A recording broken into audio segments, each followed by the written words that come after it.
Hello, gamers. Welcome to the stream. It's time once again for this.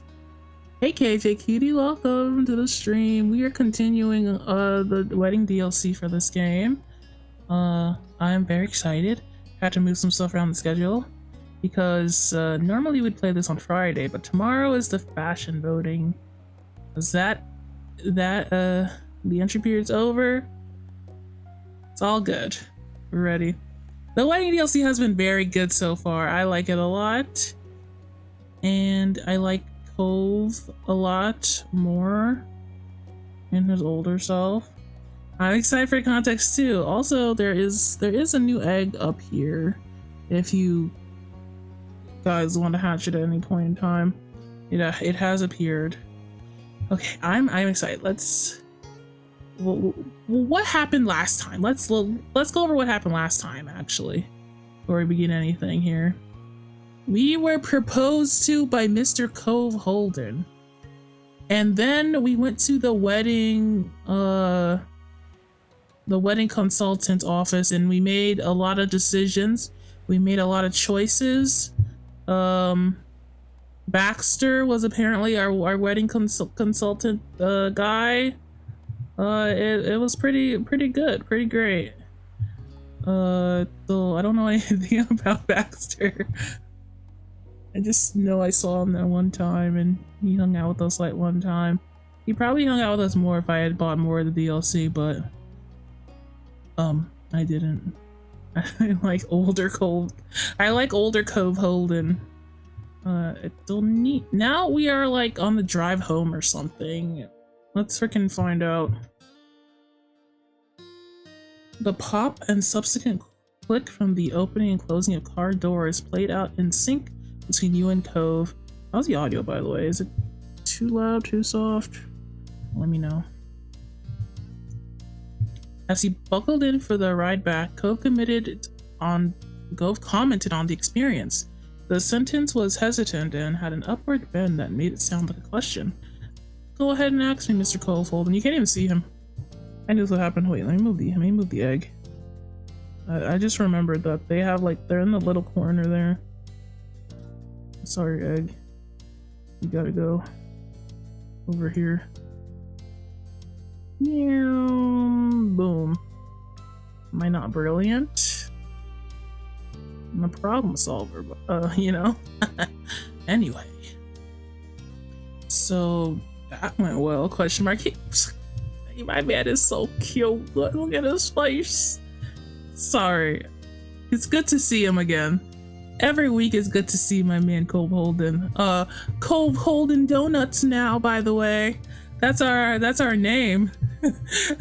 Donnie and Cove Holden Donuts. It's so perfect.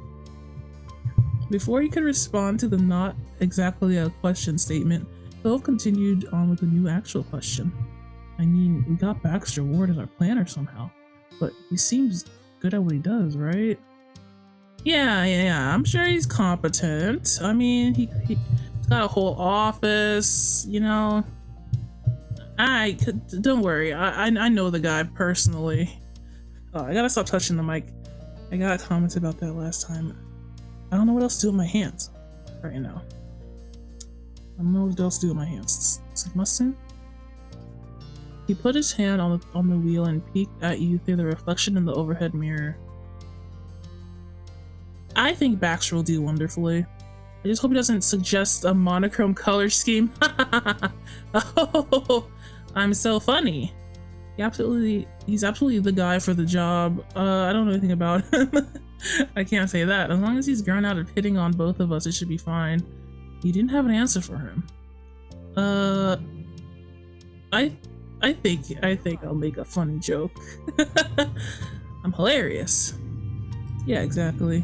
Cove had pulled out of the parking lot as he spoke. The wheels rumbled easily down the newly developed city streets of the area. How nice. But that was the end of Cove's attempt at a conversation. He went entirely quiet. The pensive look on his face didn't allow you to relax into a normal, comfortable silence. Nani sore, daijoubu desu ka? Cove, Daijoubu desu ka? His mood easily lifted back up at the sound of his name. He's like a dog. I love it. I saw like a Instagram reel, like our like, would you prefer a dog boy or cat boy? And Cove is definitely the dog boy. Does that make me the cat boy? I feel like that's exactly what that makes me, actually. Forgetting all the Baxter stuff, I'm just really happy we're doing this. Sometimes I still can't believe we're together. We're engaged and soon we're gonna be married. It's incredible. I'll never stop feeling like that. I don't think I'll ever be used to it. Not really. You're just, I just want to pet your little head, or so cute. Oh, let's see. Oh, it's like living in an incredible dream. It kind of is. I can't believe I'm marrying a merman. This is great. His cheeks squished at his eyes from the size of his grin. Nothing could stop him from looking forward to the upcoming occasion. Finally, the lack of words felt right between the two of you. You took the chance to let the day sink in as best as you could. After all the years you'd known Cove, you are now going to have a wedding with him. The scenery slipped by faster than your eyes could keep up with as you got further and further into your own thoughts. Wow. If we could just be like airplanes in the night sky. Then suddenly the day had ended, and you were drifting off into sleep into Cove's arms. Oh, that's cute. It was early afternoon when you stepped outside, breathing in the good weather. The gentle breeze warmed your skin while you waited for Cove. He wasn't far behind, but there was still a serene moment to watch the puffy white clouds move across the sky. You were grateful for that because the second you both hopped into Cove's car, the brain was filled to the brim with wedding planning once again. Let's frickin' go! I wonder what more questions we have to answer. Before you could progress any further, you needed to cross one more important detail off the list. Officially putting the wedding party together. This was the goal for today. Oh no, the most confusing part, please. Despite the nervous energy fluttering in your stomach, you are already anticipating the stops and phone calls planned. Peeking over at Cove, you hoped he was too. Are you okay? We're going back to... oh. That was a good voice line. Yeah, I'm fine. I have high hope for today, and that's scary, but otherwise I'm okay. What about you? Oh, he looks just like his mom when he does that, by the way. This cheeky little smile. Cove turned away while his eyebrows pinched together. His grip on the steering wheel tightened briefly before he made himself relax. Oh, the stiffness in his pose. Tense, but good. Better than good, really. I'm excited. Me too. Every time you imagine the conversations you'd have today, they all boil down to the same feeling, joy. Feel? The people you picked were all important figures in your lives, and you just couldn't wait to see how they'd take the news. Cove nodded and added a happy hum in response. With that, you were on the road home. Naturally, Cove navigated the car towards the old neighborhood. It was soothing, winding down the familiar path from your childhood. You spent so many years expanding your world little by little on foot, and then by car. The older you grew, the further you went. There was always a place back there for you. Cove parked along the upper end of the street. Side by side, you headed out, aiming for his dad's condo.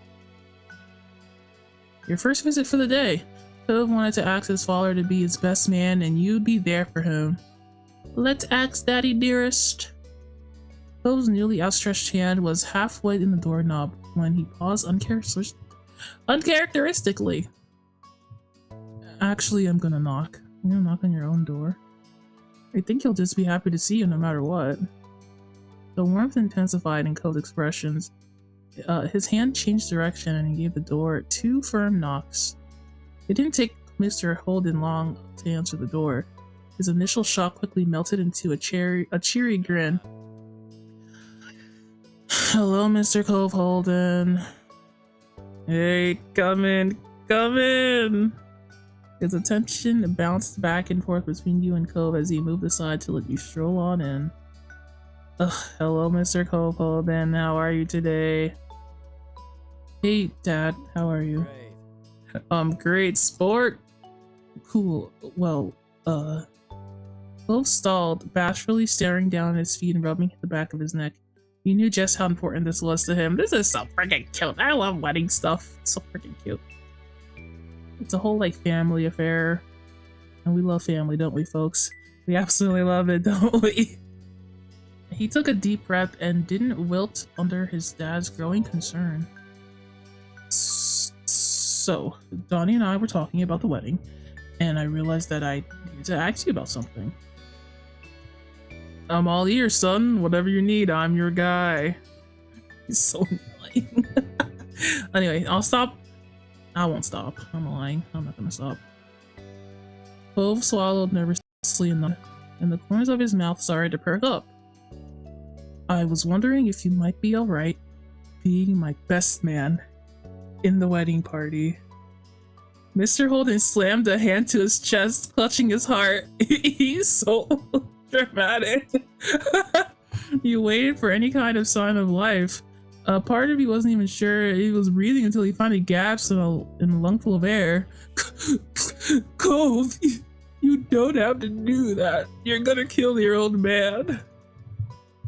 Cove's brows bent up, but his delicate smile grew wider.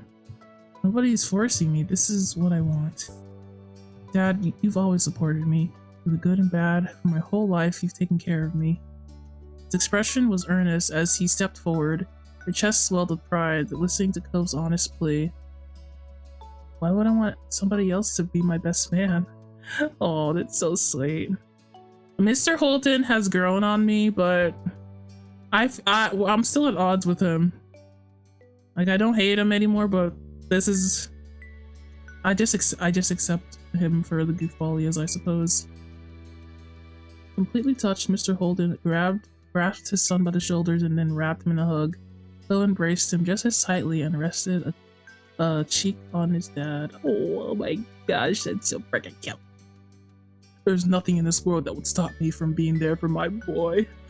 As he like sobs uncontrollably. Thanks, Dad.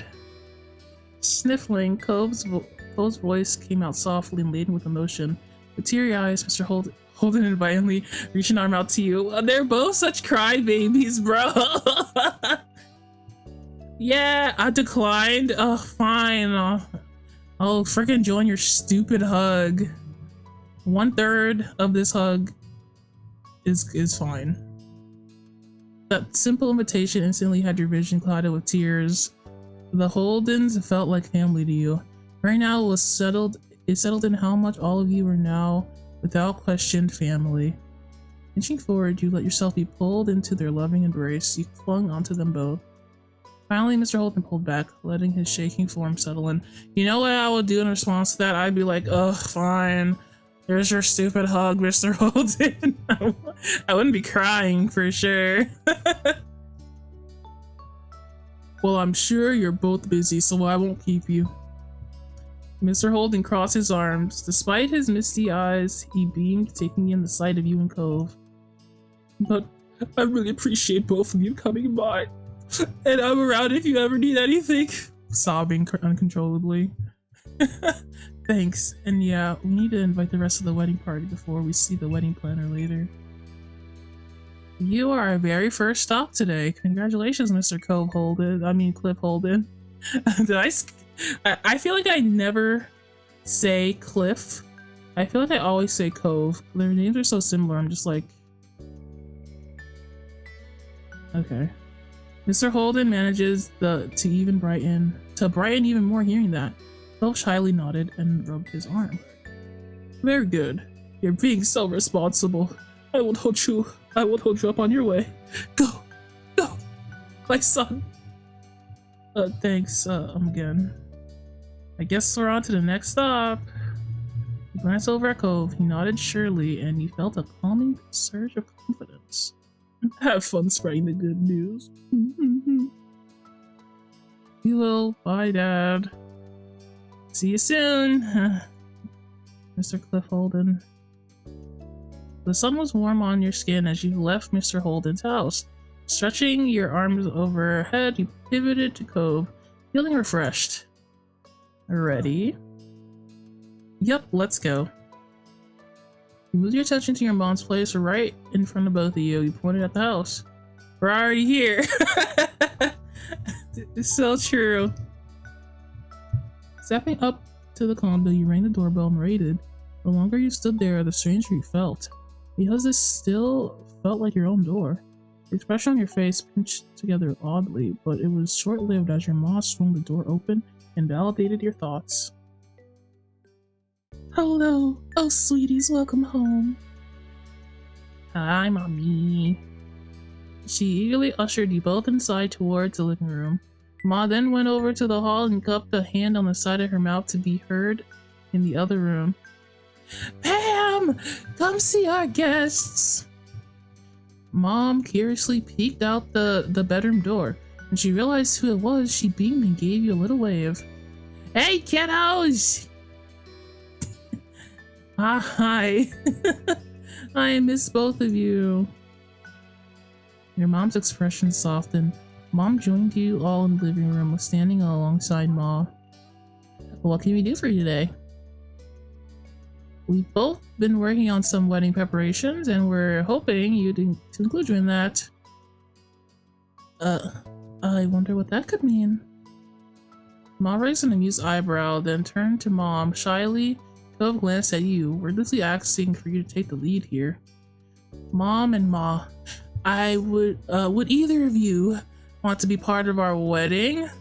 Cove and I were hoping that Mom would be the wedding attendant and Ma would also be the wedding attendant for me. Yay! Why would they deny me? They have no reason to. Ma Italia looked from you to Mom and then back again. She was thrilled. If you want me as a wedding attendant, then I will be. All I want is to be there for my wonderful child's very special day. Mom stepped forward and put her hands on her hips. She beamed proudly. You bet, Donnie. Whatever you need, because out of all my kids, you're tied for first place. Hanging your head, you buried your face in your hands. Mom chortled, extremely pleased with her own joke. Teasing aside, Donnie, you made me very happy. A small relieved sigh took away the remaining worries twisting in your gut. That went even better than you thought it would. I mean, why would they say no? Your guys are being silly. A silly, sweet grin spread ear to ear on Mom as she swayed gently where she stood. She peeked at Ma. I can't believe it! I'm in the same party as Noelani. This is so exciting. Of course! Can't separate you two. That'd be crazy. Oh, hello, miss. It's so nice to see you here. How long have you been at this lovely party? If you guys are gonna keep this up, I am gonna love it. It's adorable. Ma placed a hand over her heart as she spoke. They both had pink cheeks from laughter, pretending they're hanging out together at an actual event. Everything was so much sweeter knowing that your moms were thoroughly enjoying this. Spying on Cove with the corner of your eye, you caught the fondness he exuded watching you in return. He seemed just as pleased with your mom's reactions. Okay, well, we'll let you two of you go about the rest of your planning. Thank you so much for surprising us with this. No problem. Ha ha ha ha. Mom brushed back her hair, observing both of you affectionately. Mom nodded in agreement. Got a lot to do, but I'm sure you'll be able to hack it. Oh, we will. Just prepare yourself for the best wedding you've ever seen. We're waiting for it, right, Lonnie? Yes, we're expecting nothing but great things. Thanks, you two. We'll see you soon. Ta-ta. Jana. Sayonara. Until we meet again. Or even dare cheat. Sorry. Yeah, we appreciate it so much. The tips of Cove's ears were red, but he did his best to be unruffled under your mom's stares. He nodded with a warm smile. Bye. Goodbye. See you around. Yay. After your moms walked you to the door, you and Cove stepped out in the neighborhood, ready to tackle your next task on your to-do list. Let's go frickin' get in the car, we're going wedding planning. With one last glance around the neighborhood, you silently said goodbye. There was so much more to do today that would require hitting the road again. Coming to yourself, you watched Cove bring the car towards the city. Your next visit would be a meetup with Terry and Miranda in their neck of the woods. Couldn't wait. You did tell them in advance that the wedding planning was bringing you and Cove out that way, so your friends were expecting you today. But as far as you knew, they didn't have any idea you were preparing to ask. Won't they be shocked? Inviting them to the wedding. Pulling into the parking lot along the street, Cove was in high spirits. He eagerly hopped out of the car, and you caught up to him with light steps. Oh, we're back at this little place. I like this place. You weren't that far away from the car when you heard familiar, friendly shouts nearby. You spotted Terry and Miranda running along the brick path to meet you and Cove halfway. Hey, buddies. Oh, oh, it's so freaking tall. Hey, buddies, indeed, Terry. Ah, it's so good to see you. Hey, long time no see. You and Cove hurried over to meet up with them. He waved widely. Hey, thanks for coming down. Donnie and I have something to ask you about, and it's really nice to be able to do it in person. Neither of them dared to interrupt, but Terry and Miranda did share a silent look. They both seemed eager to know the details. Terry, could you be a groomsman in my wedding party? Yes, I made the cut. Thrilled, he threw a satisfied fist in the air. Terry's grin stretched ear to ear. Does that mean you accept? Don't act too surprised now. I think it's a good sign. Yeah, it's a good sign. We did a good job deciding the parties. Teasingly, you continued to scrutinize your friends, and Terry crossed his arms defensively. I'm a groomsman and you can't take it back. It's set in stone. We could take it back. No! No, that's mine! Cove snickered, leaning towards you. And then Cove's attention moved to Randy. You watched her eagerly in anticipation. Miranda, it'd be great if you could be the groomswoman in my party. Her eyes darted from Cove to you to Terry and then back to Cove, and then before she believed that this was all actually happening. Yeah, I accept. Thank you so much. That would be wonderful.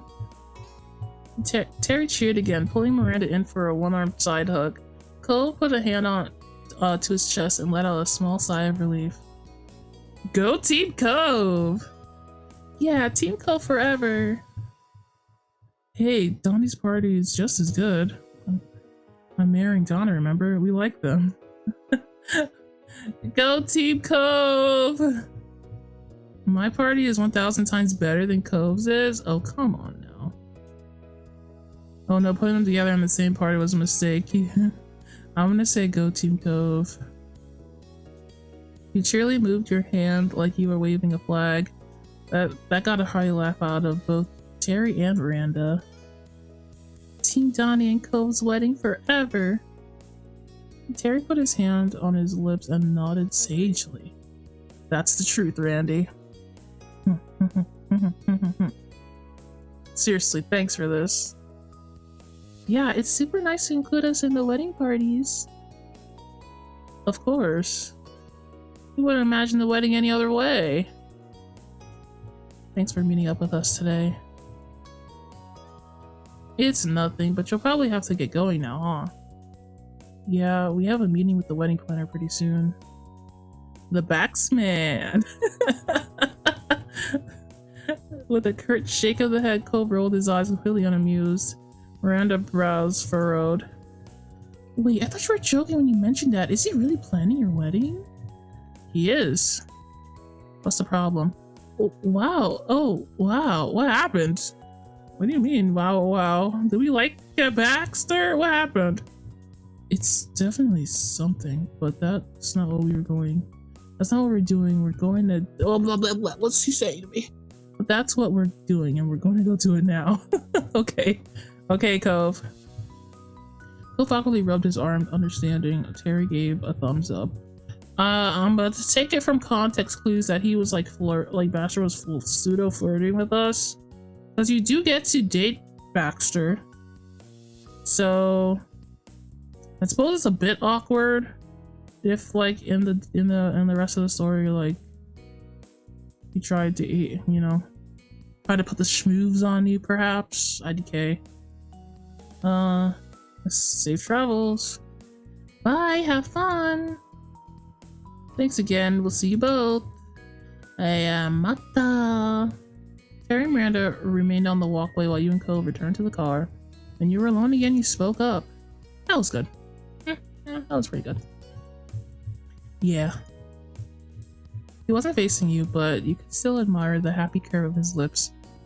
It was nice to visit your friends for a little while, and it was even better to have another thing set for the big day. With a determined stare, Cove pulled his phone out and plugged Baxter's office into the GPS map. Oh my god, same. Just like me, for real. Once it was all set, he put the car in drive and you were both on your way once more. While Cove drove, you pulled your phone out and scrolled through your contacts list. The rest of the task would have been done long distance, so you turned the speaker up and made the call. Telling your big sister, you set the phone to speaker. You're already expecting the inevitable jokes she'd have up her non-sleeves. Oh yeah, she doesn't have sleeves. Hello, Donnie. What do you need to inform me of? Hi to you too, Liz. Oh, hi, Cove. This is gonna be good. Liz's intrigued tone became teasing, realizing she was on speaker. I guess you can't even pretend to have a normal conversation first. What a cute no. Adorable. You're planning a wedding? You have to have something in the works by now. You could tell by the way Cove quietly took a deep breath that he was conflicted. In your gut, you knew he wanted to admonish her and shake his head, but she wouldn't see that. Let's cut to the chase. I'm so glad my big sis is on the ball. I love Liz. She's one of my faves.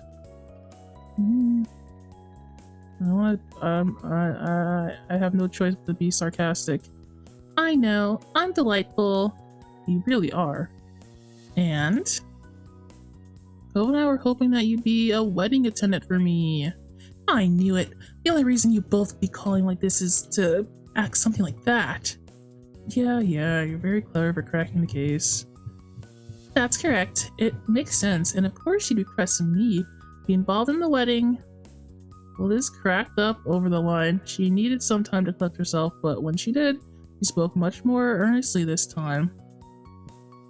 I need to stop moving. My chair is like moving me away from the screen. Oh, okay. Thank you.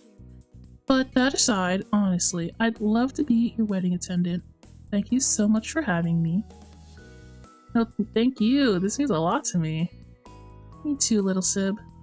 That's what I imagine she says. I'm glad that you're going to be a part of this too, Liz. It's natural that you would be. You've been there all along, for better and worse. Rude, but fair. I'm looking forward to it. Cool, we gotta go do more wedding things. Talk to you later. Keep me updated. Bye! Bye, Liz. And with that, you could happily check another box on your to-do list. That was another invitation sent and accepted. Taking a deep breath, you pulled up the contact of the next person on your mind. You hit the call button and waited. Eagerly, you waited for your cousin to pick up. Cove noticed out of the corner of your eye that you positioned. What is loading? There's something opening? Sorry, I just noticed that on my mouse. Cove noticed out of the corner of his eye that you positioned the phone a little further away than normal. Not in agreement with that decision. Hey, Donnie! How's the wedding planning going? Any news?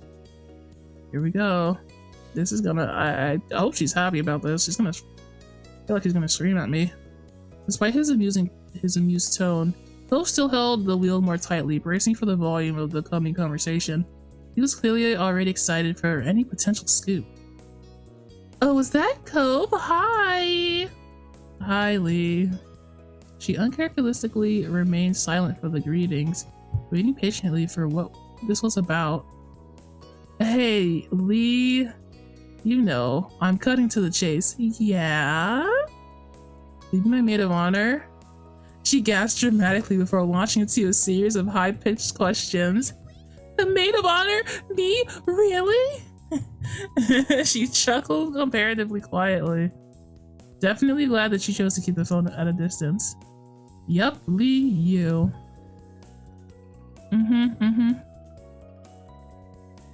Who else would I pick? It'll be fun. I hope that's okay asking.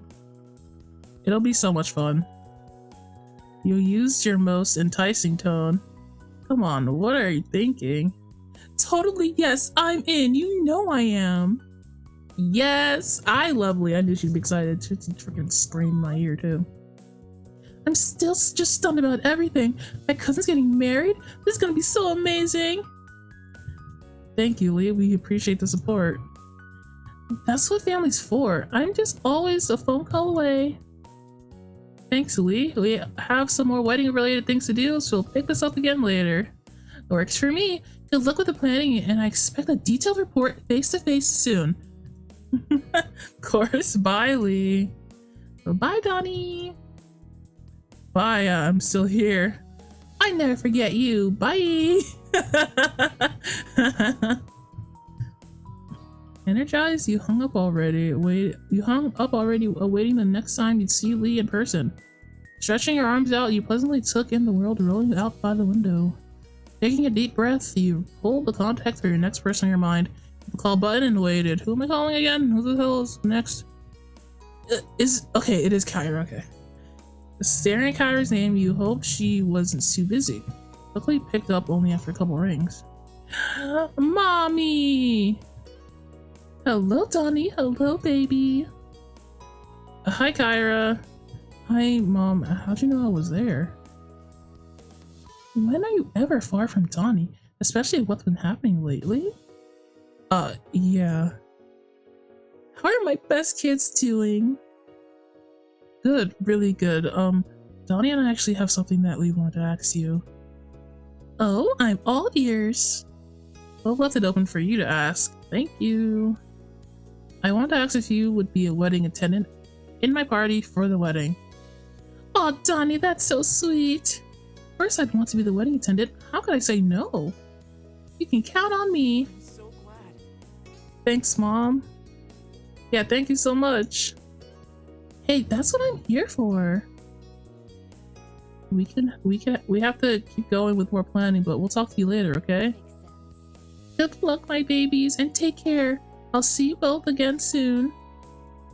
Thanks again. Bye. Bye, Mom. Hello, Kyra. Phil was elated when you ended the call. One more successful invitation was checked off the to-do list. Yeehaw. Taking a deep breath, you pulled up the contact for the next person on your mind, hit the call button, and waited.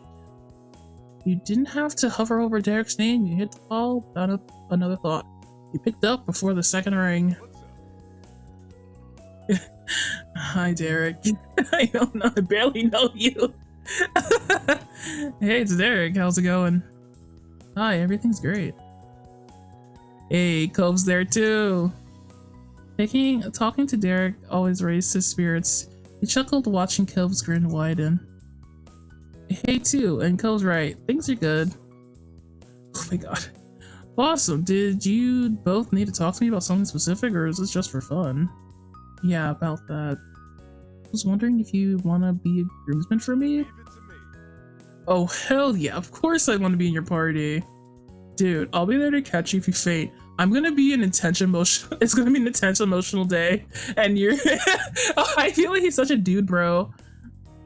Now I know a little more about him. He's probably a dude, bro. But let out a deep sigh that morphed into a stuttering laugh. His cheeks burned a deep red. You all knew well enough that there was a high possibility of the situation happening during your wedding. Yeah, Cove gets his emotional side from his dad. You got that, huh? That's exactly what your job is. Is that what all your training has secretly been all this time? It's okay, Cove. I love you for being you. You shook your head at me. Yeah, I'm gonna do the training thing because I'm funny. I'm so funny. Ah. Hey, they'll go airing all my secrets out like that. Yeah, I think that's a good voice. Wow, I'm touched. Don't get me wrong, sports are fun, but I can take care of people when they need a helping hand. So don't worry about the big day. I got you. Wow, thanks, Derek. You're so cool. Wow. You could hear Derek snickering again over the line, but he soon settled down. Your cheeks were starting to hurt from smiling so much. Seriously, congrats again, you two. It means a lot to me that I'll get to be there with you through this. Thanks for being there, Derek. Yay! Okay, Derek is cool. Change my mind. He's alright. We can't thank you enough, Derek. You're pretty sure that you had knocked him speechless. All you could hear over the line was some sniffles. You both felt fortunate to have such a good friend in Derek. He glanced at you with eyes full of affection before moving things along. So that's what we were calling about. And now there's even more wedding planning to get to. Well, I won't keep you. I'm glad you called. See you later. Yeah, yeah, you will. Bye. Bye, Derek. Bye. Yeah. Cool. We're cool. I think that's everybody. Leaning back in your chair, you finally put your phone away and slid your attention towards Cove with an easy smile. Ching. The high excitement was fading and leaving a comfortable tiredness in its place. You wouldn't trade the joy and support you got today for anything. Cole gave a little cheer over your mutual success. Hey, yay, we did it! We have wedding parties! Cole didn't take his focus off the road, but you could hear every bit of relief in his voice, corner of his mouth curved. I mean, I guess it's not exactly surprising that things went fine, but it's hard to act casual about any of this. I know exactly how you feel. It matters as much to me too. I can't believe it's happening. Should lighten up, you know. Why would I say that? You wouldn't be Cove if you weren't panicking just a little. But you're shrinking on his shoulder. Me too. Look on Cove's face crumpled sweetly with emotion. Your voice broke, feeling momentarily overwhelmed. I love when Cove is being just a little sweetie pie. It's just so cute. Cove, we're getting married. I know, I keep having to pinch myself to make sure I'm not dreaming. Maybe I should pinch you just in case. Sighing, Cove swatted the air and joked in defense of himself. He giggled and he rolled his eyes, pretending he wasn't just as amused. Okay, let's hurry to Baxter's office. It's a whole rest of a wedding to plan for. Right. Hi. Oh, hello, Mr. Baxter. We're here. Hello, sir. A new day and another visit to your new wedding planner came down the rushing river that was your life at the time. The life and times of Donnie and Cove Holden Donuts. You, Cove, and Baxter were settled into the same spots as the appointment prior, but there wasn't any of that initial shock. Instead, the thing started off with a simple greeting. Hey, we have a wedding party now. Everyone you want accepted. Oh, you look faster than I do. Wonderful. I'll check it off and we can move fully forward. I hope you're excited. I am excited. Sorry, I don't know that. You bet your butt.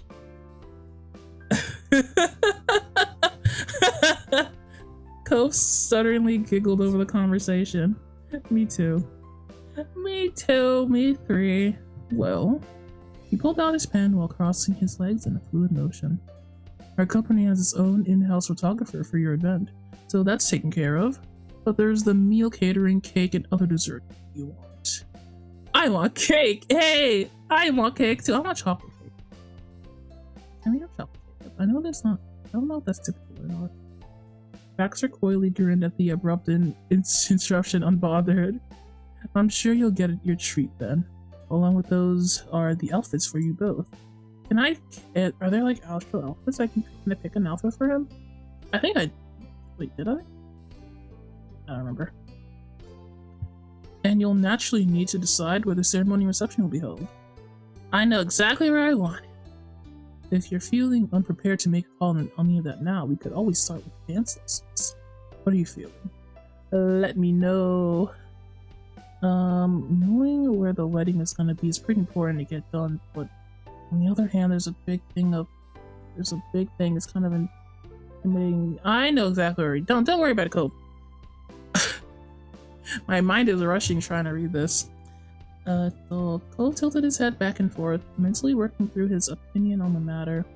Baxter watched the struggle for a moment before bringing it back up. You don't understand. I think very fast, and so I've already thought of everything I want. It will, but of course, it will depend on the options you give me. I'll just pick the closest thing to what I already thought of. Donnie, any thoughts on your to-be husband? Any thoughts for your to-be husband? We could decide if venues now. It shouldn't be put off later. We pick a caterer. Let's design a cake cove. Oh, that sounds cute. Want to do clothes shopping? We need to pick a location. Location, people. If you don't know the location, you can't get dressed. You can't decide a theme for your cake. You can't do anything. You have to pick a location to center everything around. Backgrounds first, people. Draw your background first sometimes. This is one of those times. Baxter rubbed his hands together and grinned at you. Alright, we're getting serious.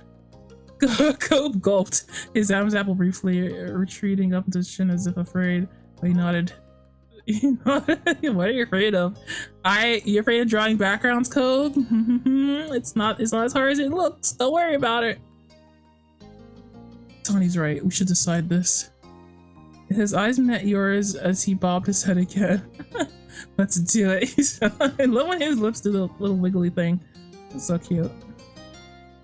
You sat up straight, your back tearing away from the comfort of the sofa's cushioning as you readied yourself for such a critical discussion in your wedding preparation.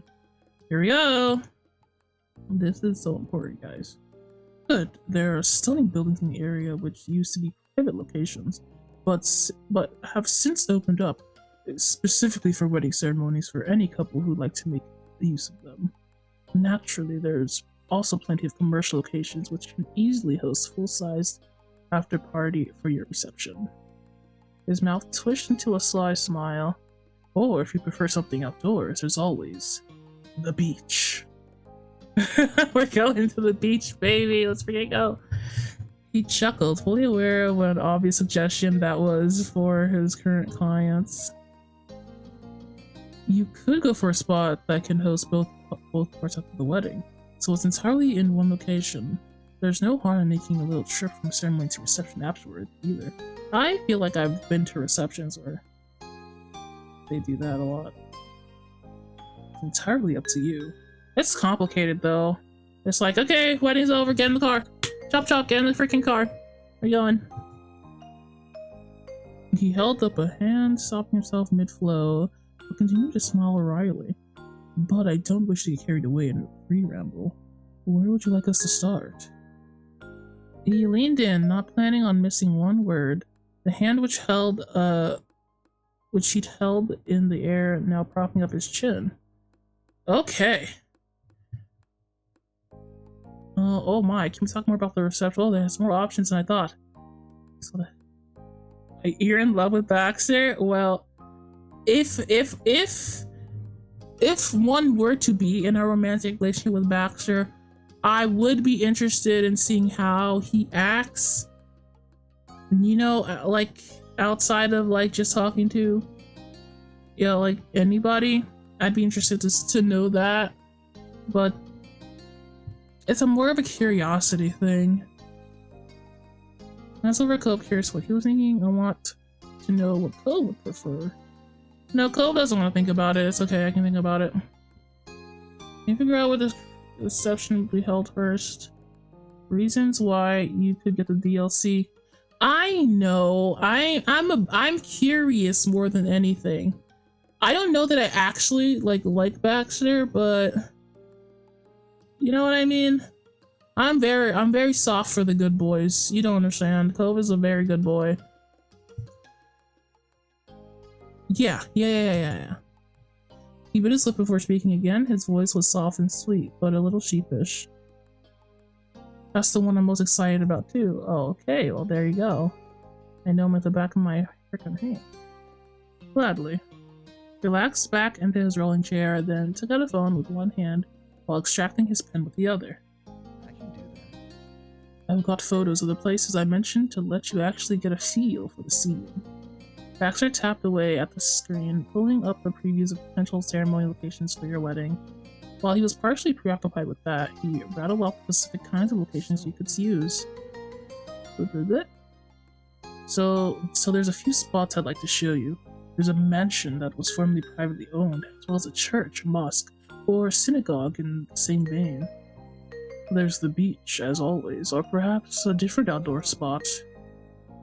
We should get married where the fireflies were. I would love that. Wouldn't that be great? Cove's eyes darted over to Baxter and back to you as he spoke tentatively. So we're allowed to mention our own ideas to the places? Baxter nodded amenably. Certainly. What do you have in mind?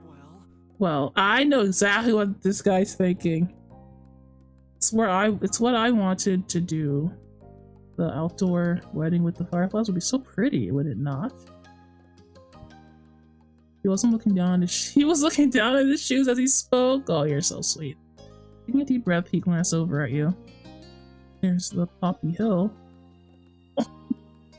You're so cute. You grin sheepishly as you rub the back of your neck. Oh, I did? I'm doing that? With his starring role you shared, with its starring role in your shared story made sense. Cove, still flustered, returned your awkward grin. He was clearly pleased to see that you'd been happy with his suggestion. He turned back to Baxter. I told you about it. It's where we got engaged, and he swallowed. He's freaking cute. And it's also where we first met. Oh yeah, it is sweet, Baxter. He tilted his head away and closed his eyes. I remember seeing it when I was there. Cove's gaze was fixed on Baxter with rapt attention, awaiting his verdict. It's rather small and round. Cove deflated, his shoulders sagging. Baxter opened his eyes again and continued. If you don't mind your guests having to stand, there's just not room for chairs. We could still set up a simple ceremony there. Cove chuckled as he straightened up in his seat. Could be worse. He's like, we're doing it there. Everybody stand up. Everybody please stand up for Cove and Donnie holding donuts. The confidence had been restored to him, having Baxter take his suggestion seriously and even offer ways to accommodate it had helped put Cove at ease. And he checked over at you. We don't have to do it there, though. If it's poppies you want, there is another option.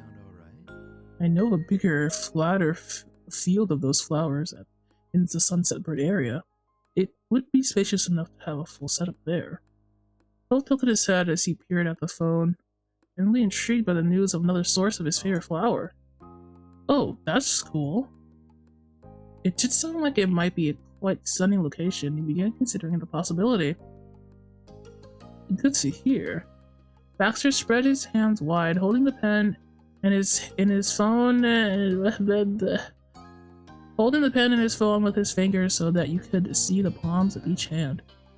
Those are the ideas, it sounds like. Tell me, what's standing out most for you? Let me see them. Oh, come on, let me see them. Let me see them. Give me... Can I pick more than one? Oh. Lifted his head up from his phone and faced you instead, a note of amusement in his voice. I don't have a photo for that. I do. Wonderful. Baxter leaned back in his seat, crossing his legs as he left Cove to manage the presentation of this one.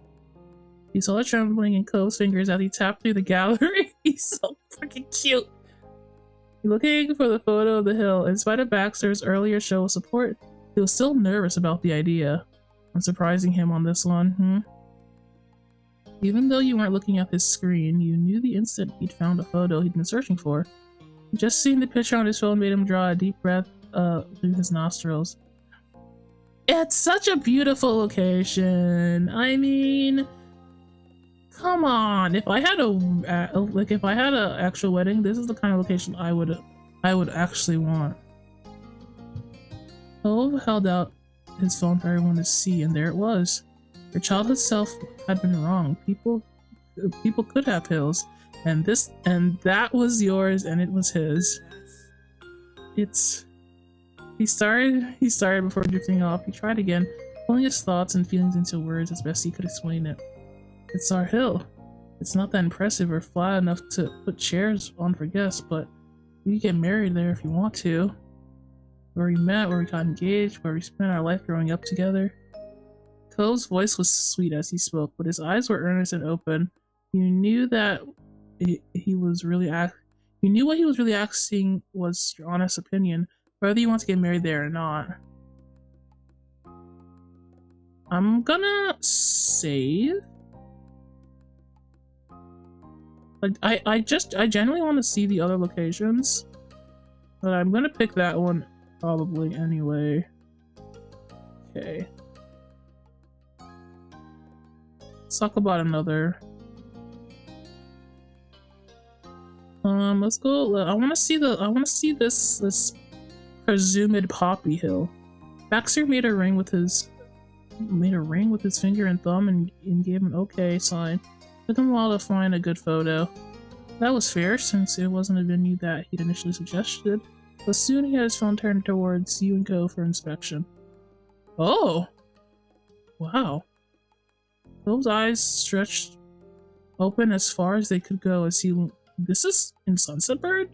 I thought this place was small. This is a huge field. Cove's eyes stretched open as far as they could go as he leaned in to examine the photo. That's just... wow. He repeated his initial judgment breathily, utterly enchanted by the vast field of white poppies. Slowly, Cove managed to tear himself away from the screen and his thoughts, and he turned to face you. He cocked his head to the side, wanting to know what you were feeling about the prospect. Wow, that is quite nice. Let's talk about another. I just want to look at them all. Ha-cha-cha. Let's see. Let's look at all the historical places, I guess. I don't know what a synagogue or mosque looks like, actually. So I kind of want to see them. Ooh. Baxter tapped his phone for a minute before presenting the screen. Now it's showing the synagogue interior. Wow, it's beautiful. Yeah, it's pretty neat. There's like an upstairs part that like you can look down at. That's nice. He nodded. See why it's a place for weddings. So this let's look at the let's just go through all of them. Just go through all of them. That's what I want. La la la. In that moment you could read his mind. You and Cove knew of every inch of the beach in far more detail than even the best photographer could capture. A beach wedding is such an intriguing prospect.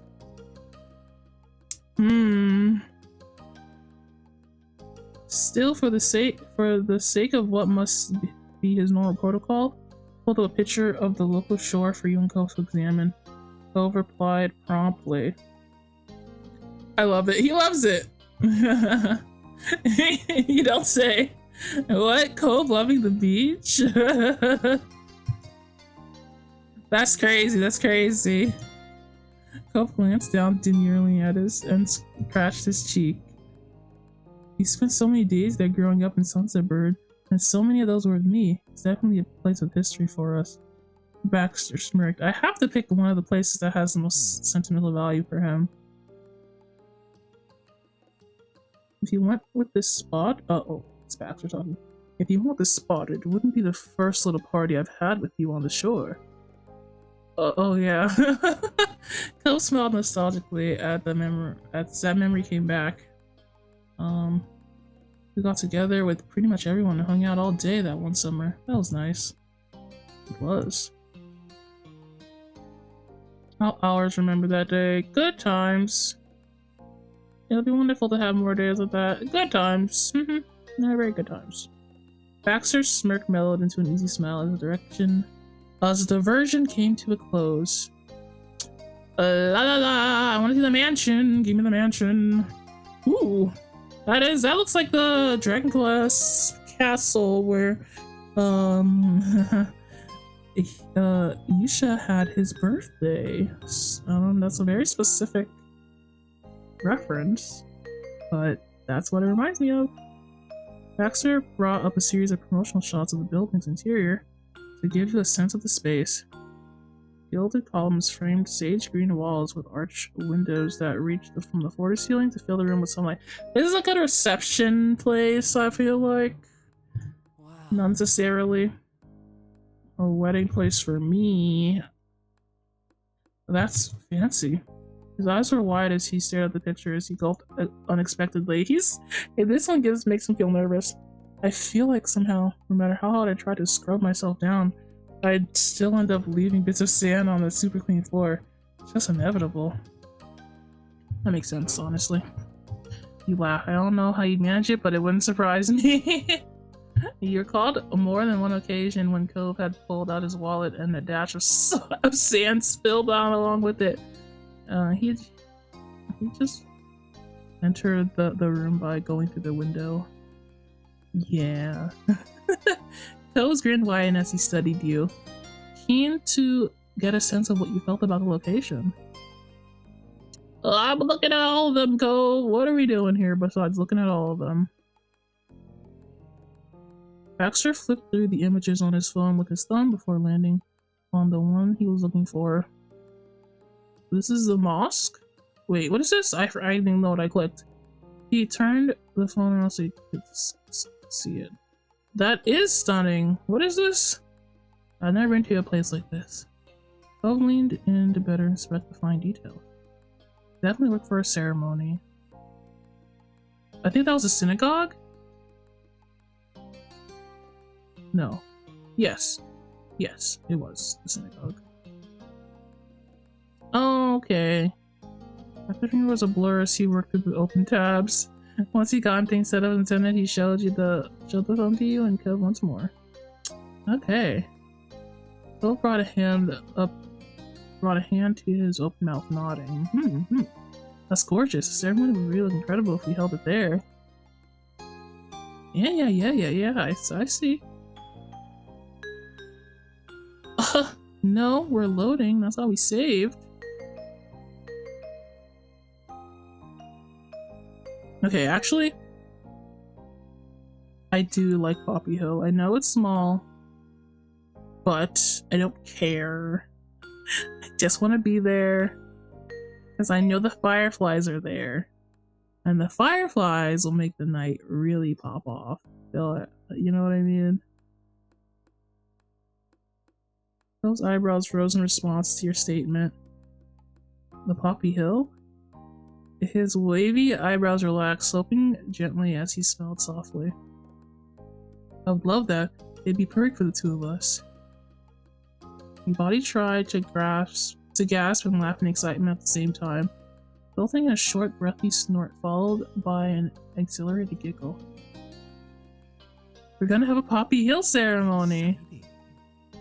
Yeah, it is exciting! He smiled indulgently, like a teacher allowing the class a moment of levity before bringing them back to their studies. And before you get fully carried away, there's still the reception location to consider. Baxter glanced down at his phone, nodding almost imperceptibly as he clicked away to get the information he needed. There's a couple of big halls. Oh wait, this is Baxter. There's a couple of big halls you could consider. One which is frequently used for dances, another for more formal events. Oh, we have more pictures? We have more pictures! Gimme, I need them, I want them. There's also a large room in a historic mansion there that could host the reception, the same one I mentioned before. A rather new option is actually the aquarium in the city over, which now has the bandwidth to host private events. Cove's jaw dropped. He uttered a single word. Really? I could eat with the fishes? Me? Really? It'd be in the main display room with the floor to ceiling tanks. His mouth continued to hang open, his face frozen. It was certainly a rare opportunity, and you couldn't think of anyone who'd be excited by the option at Cove. As such, the news had temporarily stunned him. All at once, he blinked rapidly, closing his mouth in a hurry. Attention returned to Baxter. He wears all his opinions on his sleeve, bro. He knows exactly what he wants, but he won't say it. It's so funny. The aquarium was certainly an option to keep in mind, but there were many other appealing choices to consider. Or if you wanted something outdoors, there's always the beach, of course. Like before, if there's anything you want to bring up yourself, that's totally fine. In fact, I recommend it. He pursed his lips as he dug around in his mind, pondering the possibilities. As a thought struck him, he shifted to face you. What about the country clubs your moms are part of? I'm not going there for my wedding. He snapped his fingers over and over, trying to dredge the name back up on his tongue. They had their anniversary dinner there, you know the one. That's their place, that's not our place, okay? I don't even go there. He closed his eyes, a brow furrowed deeply as he tried to recall it. You were torn on whether or not to bail him out before he came to a decision. Baxter caught on and filled in the blanks. Oh yes, the Cypress, I believe. You nodded. Baxter returned the gesture as Cove opened his eyes again. Looking both relieved, like a victory had been swiped from under him. I understand this feeling so well, because it happens to me every moment of every day. They would absolutely be able to host a reception, especially since your family are already members. Cove beamed. It's cool if we go to one of the other things. I just thought it was an idea. I agree, it was a smart suggestion. I have no doubt that they'll do an excellent job if you chose them, but it's really what feels comfortable for you. Baxter leaned in, perching his chin on the knuckles of his left hand. He was still holding his pen and his phone, ready to leap into action. What's holding the most interest for you right now? We can talk it over. I like the mansion, but I want to see the aquarium also. I don't want to eat at the beach, okay? That's a begging for trouble, okay? That's a begging for trouble. Need somewhere to sit after we're standing for the ceremony for thousands of years, okay? We can look at them right now. Let me look at the event hall, please. Oh my god. It's that place. Yeah, it's that place. It has fish too, Cove. Isn't that nice?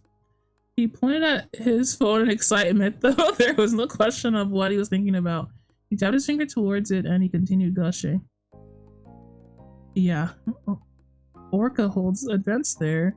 He turned his attention from the phone to Baxter, his eyes wide open. We gotta have our event there?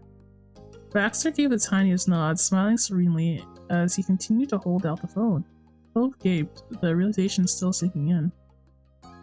He could understand how he felt. Being able to host an event in the same space as an established organization was something you could never have thought possible only a few years ago. Especially in a grand venue like this one. I'm amazed we can afford it too, but I won't say that. You really are grown-ups now. That's incredible. Who knew they also did wedding receptions? Despite the connection to the location, you knew it wouldn't have occurred to either of you to hold the reception there without Baxter to guide your path. Finally, Cove seemed to return to his senses. He blinked away the last of his shock and stared at you, eager for your input. Let's talk about another... I don't know. What's the aquarium look like? Baxter held a finger to indicate that he would be a moment that was very nearly all it took, as he was able to locate pictures of the aquarium's large display room with ease. Ooh.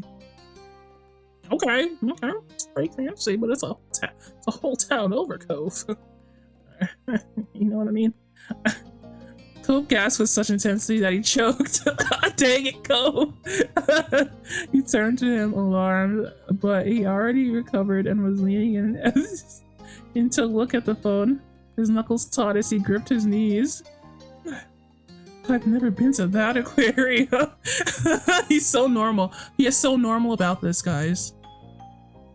His eyes were opened as wide as they could go, as though he was trying to memorize every last detail of the scene before him.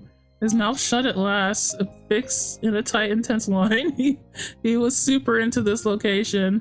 You chuckled to yourself. Of course, Cope would love the aquarium. But being open to the public outside of events, you reminded yourself that wedding wouldn't be your only chance to visit the aquarium with him. That's what I'm thinking. We can go to it later, Cope. We can go to it later. Cope pulled his gaze from the phone and glanced over his shoulder to you. You could tell he was trying to figure out what you were thinking. We can go to it another time, Cope. Calm down. Calm the hell down, please. Let me look at the dance hall. Oh, this is lovely. It kind of reminds me of a school dance, though, so I don't know. Baxter ran his thumb along the screen of his phone. A couple taps later, he shared the screen with both of you. He peered with interest at the dance hall. The walls and ceilings were decorated in soft hues, while the glossy dance floor took center stage. He cupped his chin in his hand, looking thoughtfully at the picture. It's really pretty and seems professional. I bet they do a good job hosting the reception. He smiling glanced over at you, trying to gauge your reaction. That's okay. It's kind of whatever. I think I'm gonna go with the mansion. I like the mansion. It's cool. So I'm just gonna click on that. I'm gonna go with the mansion. Oof! Oh shoot! That's so pretty. I thought it was the same room that we looked at before, but this is different actually. Wait. Baxter brought up a series of promotional shots of the building's interior to give you a sense of the space. Okay. Alright. Hello? We're picking this place. Yes, it's fancy. You're gonna eat in the fancy place. You get your Poppy Hill, I get my fancy place. You get it? Okay? You have to understand. I like eating at fancy places. It's just... If you saw the way I designed my Animal Crossing houses, you'd understand my decision, okay? His eyes were wide as he stared at the pictures. He felt unexpectedly. Yeah, okay. Yeah, I get the same that. I'm gonna say a different response this time. That's too true. How would happen you didn't know? But Sand and Cove are not far apart. Yep. Yeah. We're gonna get this one. I'm gonna go with this one. I like it. Held with an eyebrow thoughtfully. The mansion for our reception? Yes. I'm gonna go snoop around the mansion afterwards. His voice, lilted. What does that mean? His voice lilted at the end as though he was asking a question, but he didn't seem to expect an answer. Rather, it was as though he was contemplating the feel of the words on his tongue, checking that they felt right as a final test. Phil broke into a grin. I think you're right. It'd do well for us. Liar! You wanted to go to the aquarium! You had been holding your breath as Cove mulled over the venue one last time. You let out a sigh of relief. You already begun picturing the day with your reception here, and now that Cove confirmed that he felt the same, the attention drained out of you as swiftly as it had come.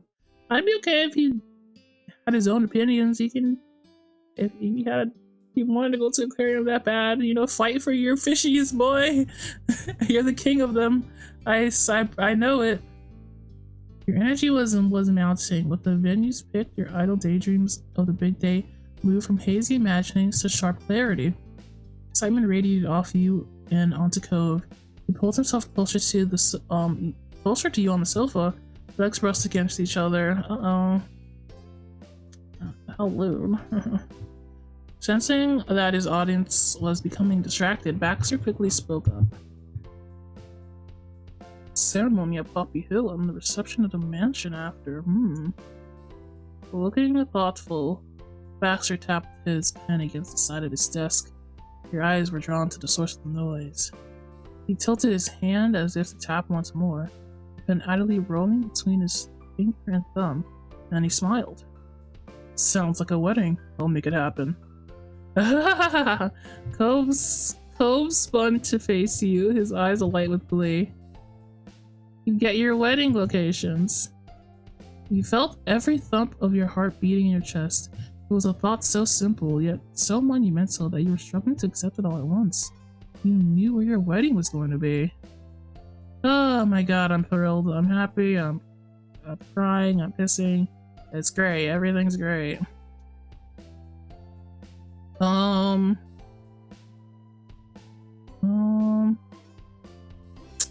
mean, your fingers closed tightly around his. Your grip was surely quite intense, though Cole still squeezed back as though wanting to nestle his hand even closer to yours. Yay, we're getting married! I think that's a good one. With one of the most critical elements sorted, the biggest occasion was really coming together. Cole chuckled at your words. Gazing into his eyes, you knew that all he could do was think about the day that you just taken another step towards planning. Reviewing the venue options had taken a bulk of your allotted time with Baxter. He would now need to reach out to the location managers and make arrangements, so you came to the mutual agreement that you'd end here and let him take care of matters right away. Alright! Very epic.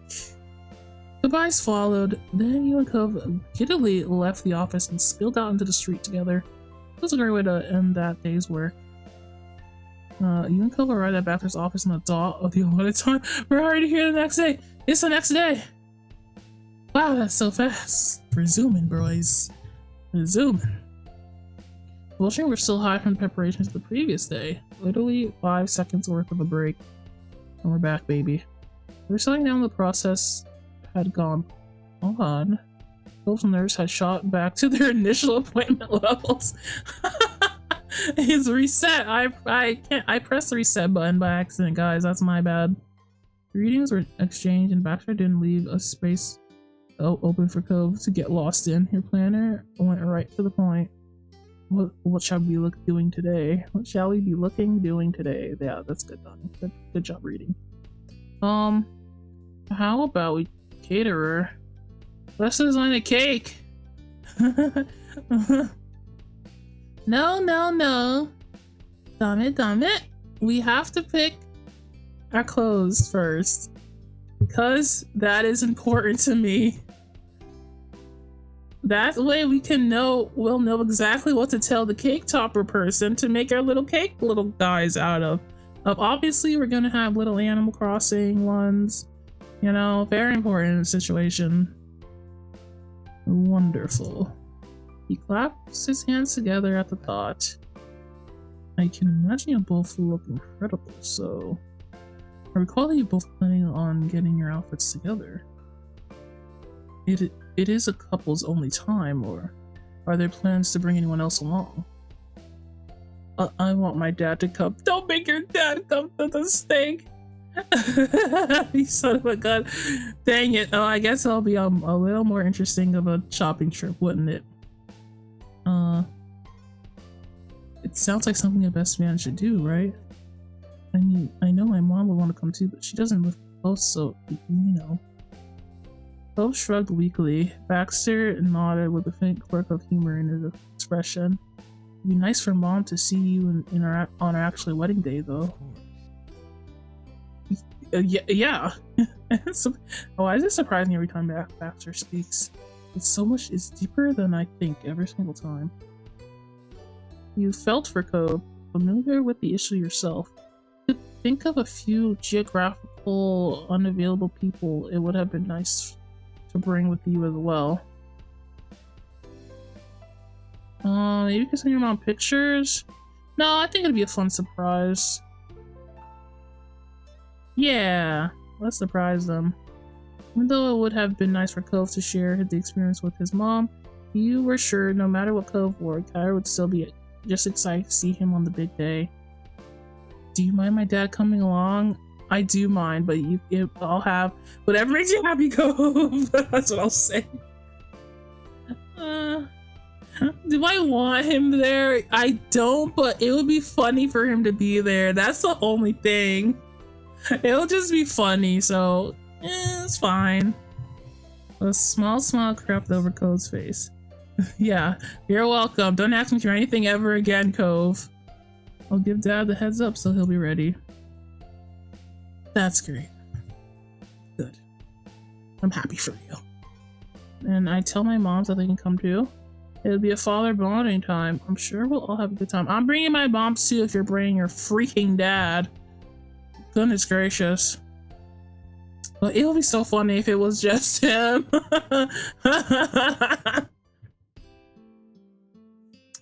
What should I pick? It would be funny if it was just him.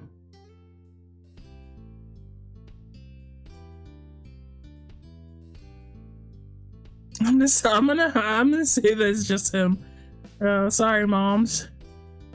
This is just too funny to put down. I'm gonna save it. Oh, just in case I ever want to see the dialogue tree again. Yeah, we'll have a good time.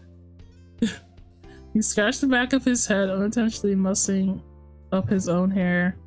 I don't know anything about wedding clothes. It might be good to have more people to talk about it.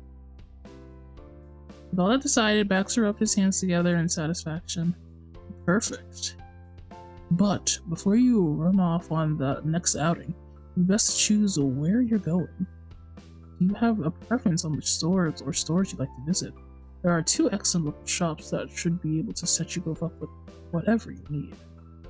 One is primarily a dress boutique, but it also has a romper and skirt options. The accessory selection is also divine.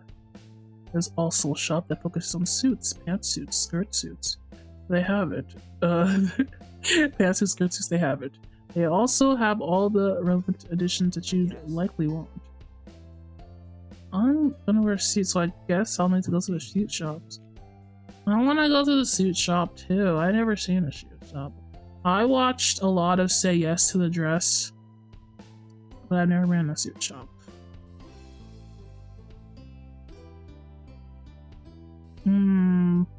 But I want to drag Cove to the dress shop. I want to visit both, to be sure. Yeah, okay, that sounds good. Which one do you want to go to first? Yeah, I don't care. I truly don't care. Let's go to the suit shop first. I want to see what selections they have. If I don't like any of them, we can leave. Being in the suits seems like a smart idea. Cove would have a chance to find his tux first thing. Suit shop it is. Lovely, you make this so easy for me. Baxter sounded pleased as he reached over for his notebook on the nearby desk. Took his pen and jotted something down. I'll leave the rest up to you. And I'll see you both during our next session.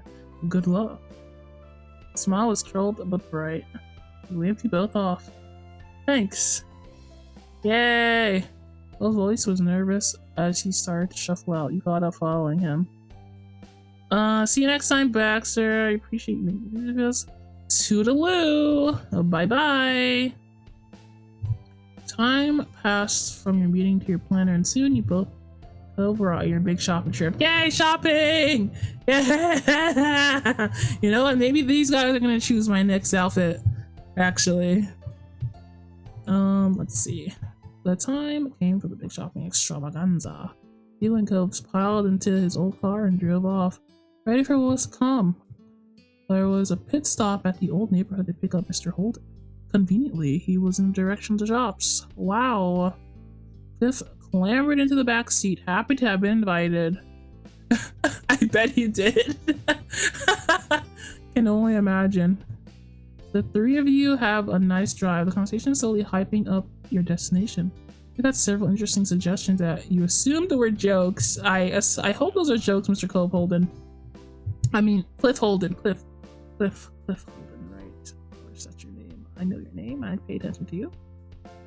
Cove, you can always borrow my shark tie if you want. Shark tie? Uh-huh. This is not a clown show, Mr. Cliff Holden. Cove affectionately rolled his eyes on a red light. He had just shot down his dad's idea of a printed t-shirt with a picture of a tux. Sir! I think I'll be okay, Dad. I completely understand. Maybe you'd suit Donnie more. Don't talk to me. You're only here because Cole wanted you to be here. Don't get snarky with me. Up ahead was a very proper, fancy building. You could tell it was going to be really nice. Ooh, oh, is this a suit shop? Oh, I have been here before. Why did I not remember? The door was heavy when you pushed it open. You opened the formal shop and took it all in. Cole followed behind you, blinking at the bright lights of the shop. The floors were slick and shiny. If you ran your shoe over it, it was just right. The squeak would echo through the space. It was unsurprisingly well lit, showing off the striking prim wares available. Each item of clothing had its own dedicated spotlights. My brain, the only thing I think about is to say yes to the dress location when I think of a wedding. I completely forgot about this place. Okay. You shivered a little at the temperature, but it was appropriate for the heavy formal wear customers would be trying on while in the location. I don't know what I just read, but let's continue. Cove had made his way to the center of the room and then froze. His eyes wandered all around, his head a swivel. He's never worn proper pants before, the poor boy. He was clearly intimidated by not only the large amount of available options, but also the classy vibe of the shop. Sir Holden wrote the back of his neck as he gave the merchandise a wide berth. No, I remember why I never owned a full suit in my entire life. I bet you didn't, you son of a gun. Angelo_Tuber says, are you weaning Donnie Holden donuts? I am!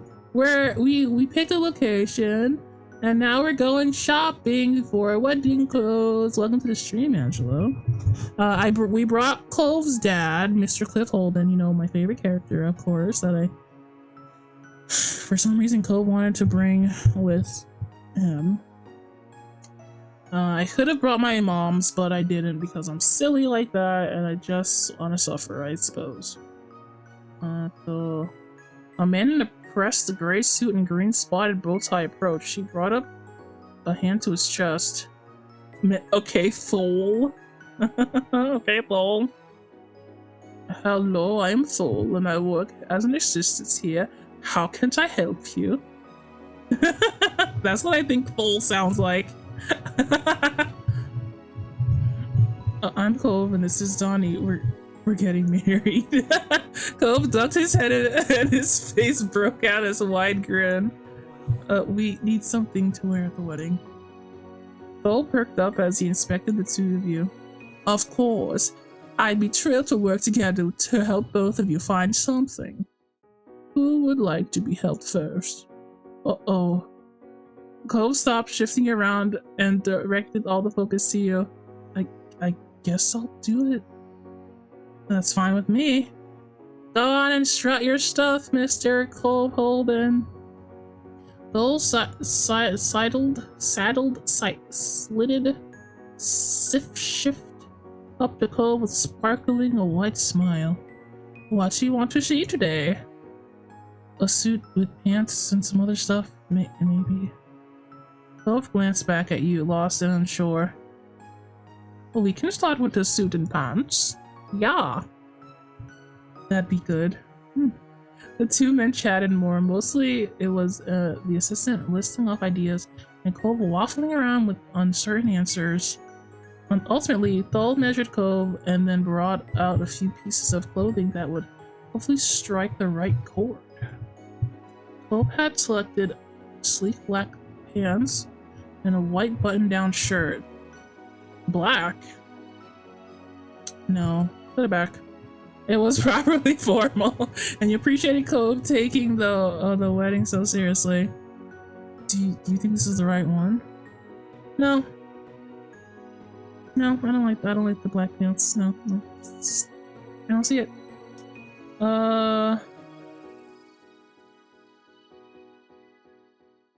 I guess green would be a good choice for the shirt. What color is our wedding party again? I forgot. Oh, no, I don't care. Green. Go green. Yeah, go green. White pants instead, boyo. You're not wearing black pants to this wedding. Like, I really cannot imagine Cove in a suit. I'm sure he'd look just fine. I can't imagine myself in a suit. Cove happily accepted the feedback, trusting your preference. I'm surprised that nobody put me in a suit in the fashion contest, actually. Now that I think about it, nobody thinks I'm a suit-wearing type, perhaps.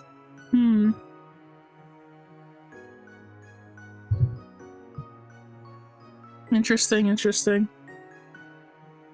We're getting there. Cool. Yeah, let me just pick your clothes, Cove. I know what you tried to pick, but I'm gonna stop you right there. I'm gonna stop you right there. No. He rubbed the palms against the other, finally seeming more optimistic than uncomfortable. He liked his turn. IRL or in-game? Both? I don't know. Cove wandered around the room, poking into the various walls and racks. There are only a few more decisions to make. When you say IRL, I don't know what you mean. Like my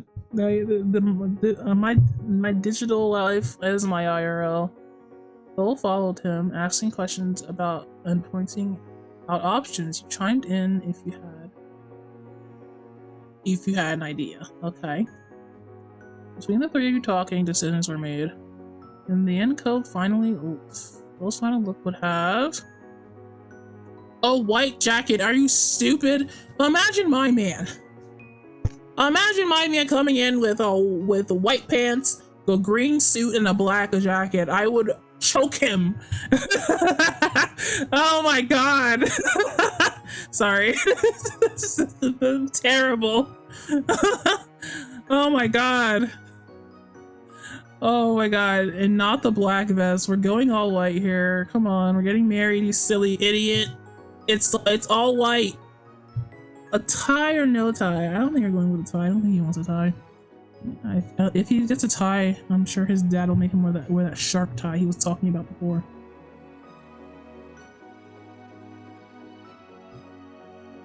I think a tie. A tie makes sense. You know, he's suited up. A tie. One tie for the rest of your life. The selection's finished up. Cole hung the complete outfit in the dressing room. Now to try it on. Cole nodded uneasily. He disappeared for long enough that you started to feel anticipation building up in your stomach. Imagine if I left him to his own advances. I had to be here. I had to dress him. Oh well, it's when you said that you're surprised nobody actually put on a suit or something like that. Yeah.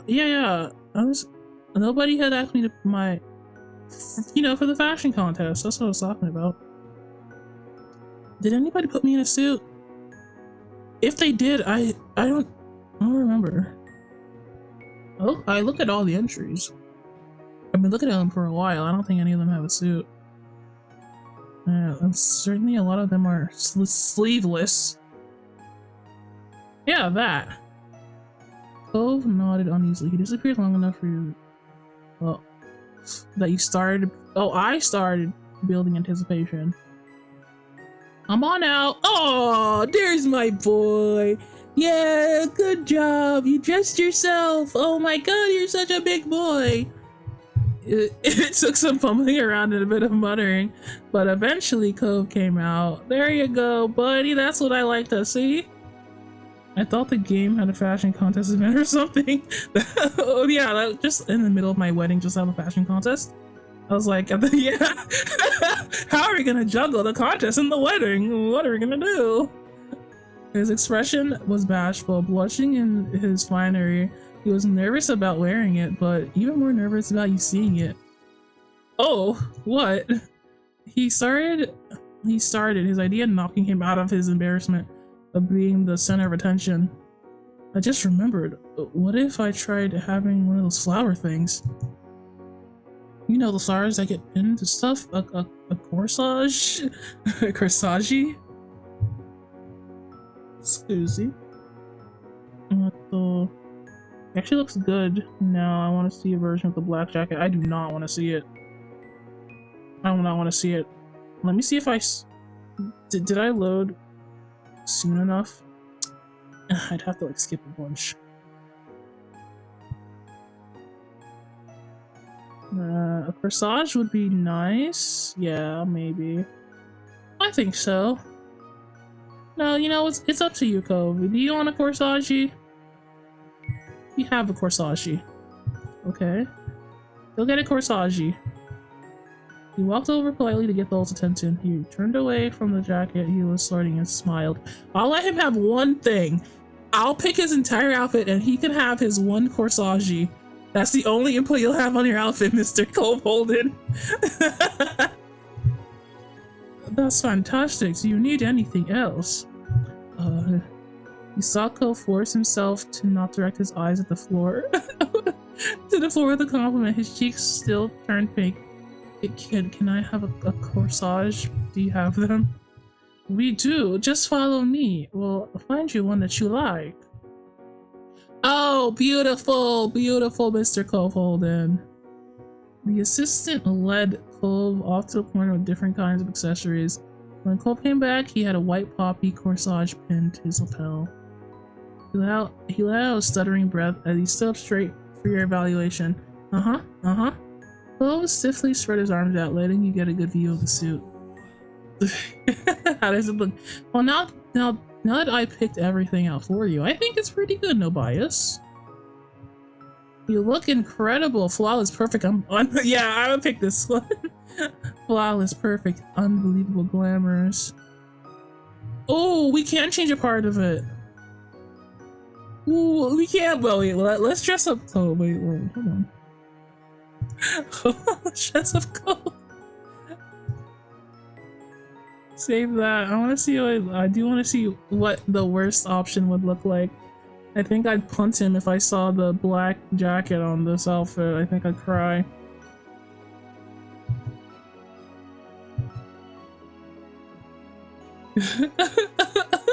Let me try it. Let me put it on.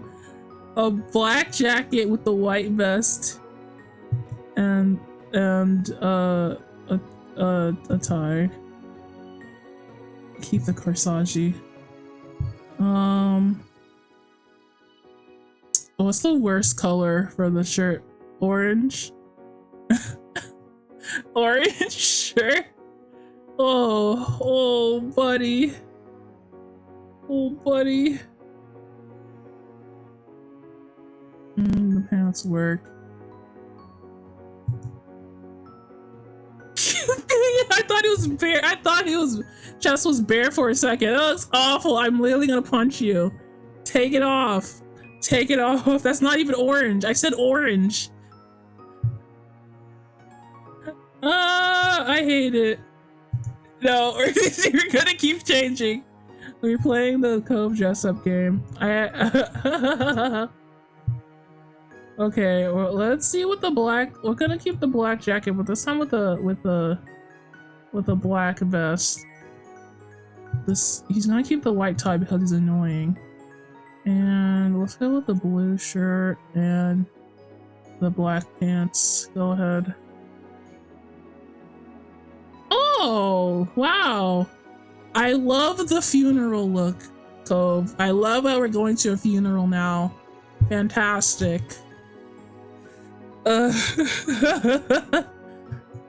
No, I hate it. Let's try something else. Let's go. Okay, let's go back to our original thing. White vest, a tie, a corsage.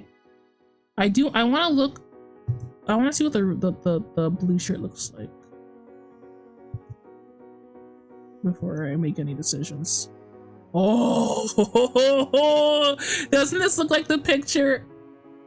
Doesn't this look like the picture I had drawn all those, like, however long ago? Remember when I revealed my bias with Sora Seasons today on twitter.com? This is the exact colorway we wore. There's a wife joke in there somewhere. Since it is like the same colorway, I don't want to use it. It needs to be a little bit different. Come on now. Go back. We're done. This is the good one.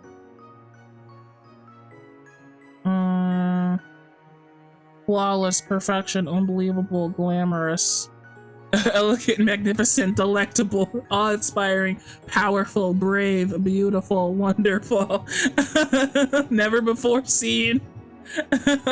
Donnie. Okay, I'll stop. I'm just memeing on you, brother. It matches all the good adjectives in the thesaurus. The cultural reset Cove. He covered his eyes, but you could tell from his blush that he enjoyed the reaction. His posture relaxed as he seemed more confident in the clothes. Thanks. Cove flushed at your over approval. He sniffed once before beaming back at you. You're really growing up, son. Mr. Cliff Holden is such a crybaby too, bro. We're gonna cry in the club together. But Holden's words were choked as he stared at his son in wonder. See, what I tell you. Cove peered at himself closely in the floor-length mirror. He ran shaky hands down the front of his shirt. It's smooth. It's slick. You look slick, my boy. Looking good. He stretched his limbs and watched how the clothing laid on him. He wasn't quite posing, but he was definitely running the outfit through its paces. Turned back to you as his fingers tapped on the fabric of his trousers. This is it. It sure is, buddy. And you picked it all by yourself. Wow, how do you feel? This is what I'm gonna get married in. This is what I look like when I'm marrying you. The excitement hung in the air like a star, bright and full of energy. Yes, it is. Fantastic. I hope OBS doesn't drop again. It's tempted. I'm looking at it. It's tempted. This was better than you had hoped when you first walked into the suit shop. No longer was he blushing or hiding. Cove was ready to marry you in the suit. Cole gave a thumbs up to Cove, satisfied at a job well done. Congratulations! After admiring the outfit for a little longer, Mr. Cole Holden sneaking a few pictures. Mr. Holden sneaking a few pictures. Cove changed into his normal clothes. He finalized the details with Thole. Thole pulled out a measuring tape and looked for a few more quick size checks. They'd be used for tailoring the outfit so it'd fit Cove like a glove. Do I want to wear? Miss Baxter was like, there's all kinds of options you could choose. There's dress suits and suit dresses. Which one do you want, you they them son of a gun? All the arrangements of getting it paid for the prepared were taken care of as well. With Clove's suit all wrapped up, it was your turn. You turned to the assistant. Are you ready? Yes, thank you. Let's get started. Thole took a step closer to you. What do you want to wear in terms of the basic pieces? Ugh, God.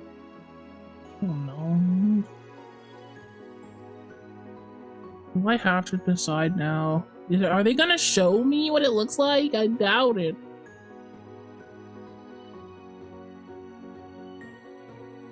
Roger that. You have colors in mind.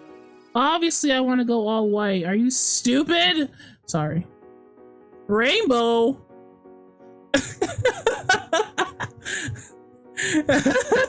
Purple and yellow. Imagine. I'm sorry. I get really worked up about fashion. Sorry. Calm down. Oh, white. I want to see what the look I'm aiming for, and then I'll see if they'll let me read, like, actually see what it looks like. Wait, what did he say? Shh, I wasn't paying attention. Crap. Did he say pants? Paying attention. My eyes, like, freaking, what's the word? Lidded over or something like that. I couldn't see anything anymore. Okay, for the pants, okay. Obviously. Wait, we can all do that. The style. You hesitated, not sure the best way to explain it. Tell you what, I'll list some words and you can pick out whatever matches your vision best.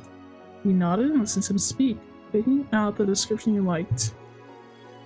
Traditional, modern, in between. Huh? What are we doing? What is this? What's me? I don't know.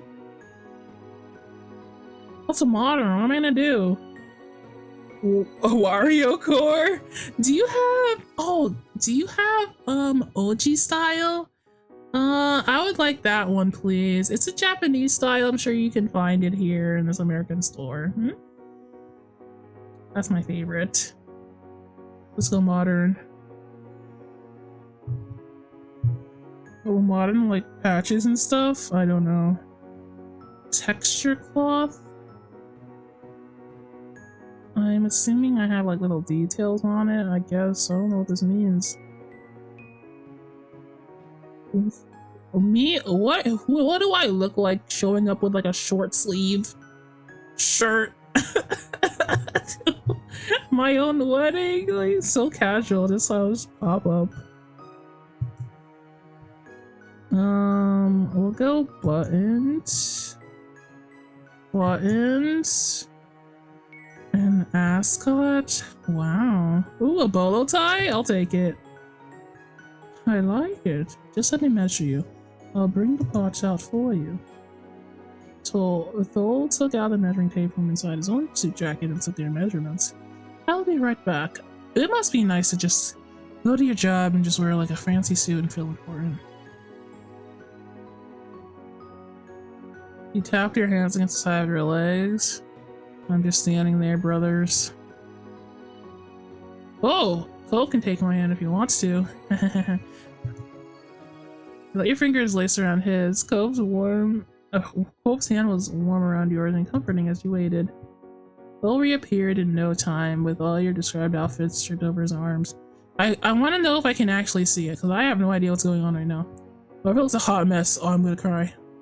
He lifted it up and let the full length of it flow for you to admire. Definitely say it had a fanciful feel to it. That's seriously so charming. You think so? Gore, I don't care about your opinion, Mr. Cliff Holden. I'm not to be mean about it. Wait. Wait, I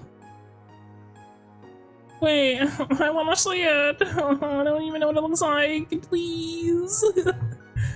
A full suit feels good until you have to go to the bathroom. You have to undo 17 layers of clothes. So this and that. If I can't even see it, what does it matter? I'm sure it looks fine. Fine, yeah. It's good. Perfect. Wonderful. Sure, welcome to put it on.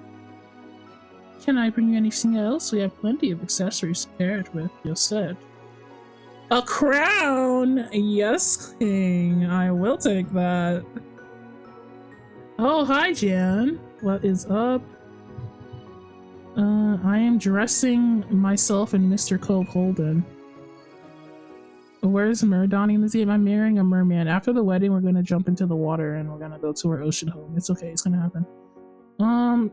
What if I said an anklet? I don't. That's a kind of a funny joke. Wait, let me save it. That's a kind of funny joke. When we were younger, Cove had confided to me that he thought anklets were sexy.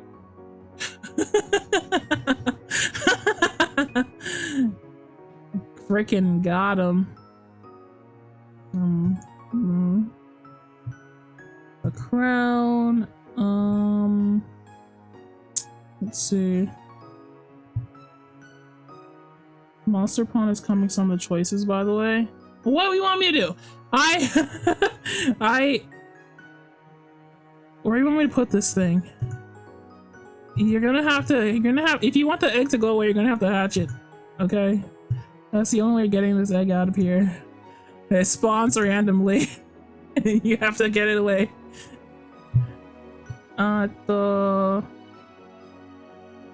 Use your third eye, Angelo. Also, we have a little ice donut here for the. Oh, there you go. There's nothing left. It's fine. It's fine. It's fine. You know? It didn't go up, but that's because it was accidentally put on one. It works. Don't worry, it works. What else I want? Am I not gonna wear a jacket? That's fine, I guess. I don't care about that. I don't want to be hot. A train? Oh, like the train. Oh, I wanna be suited up. Oh my god, let's take that. I'll take the train. Let's see. Earrings? What kind of earrings would I even wear? I don't like wearing accessories. I don't like metal on my skin. I'm going to the bank to get a channel point mortgage. I come back safe. I think that's all. I don't wear like jewelry. Should I wear a matching corsage? I don't know. Cufflinks? I'll take it. I think that's kind of cool.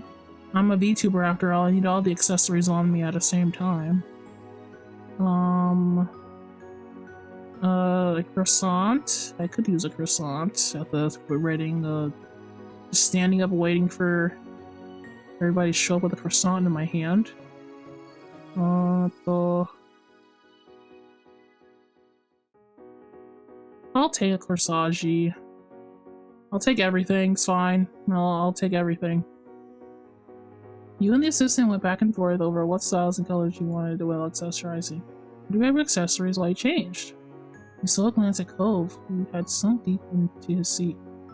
The cushy leather couch was just about swallowed. Well, I wonder why they couldn't have made, like, this outfit be shown. Like, you have all the parts, and you have all the different colors. You could have done the same thing you did with Cove, and I want to see it. I have no idea what I'm wearing. Croissant. Croissant. He was wired with anticipation, smiling but barely breathing. You shook your head fondly.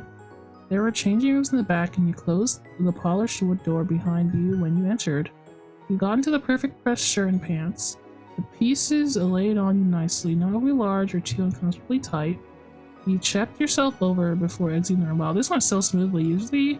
Usually there's like a lot of adjustments needing to be made. The view from the mirror was breathtaking. Truly, we're about to have a wedding. You pushed the solid door aside and stepped back into the main floor of the shop. Paused in front of another well-lit mirror and beamed.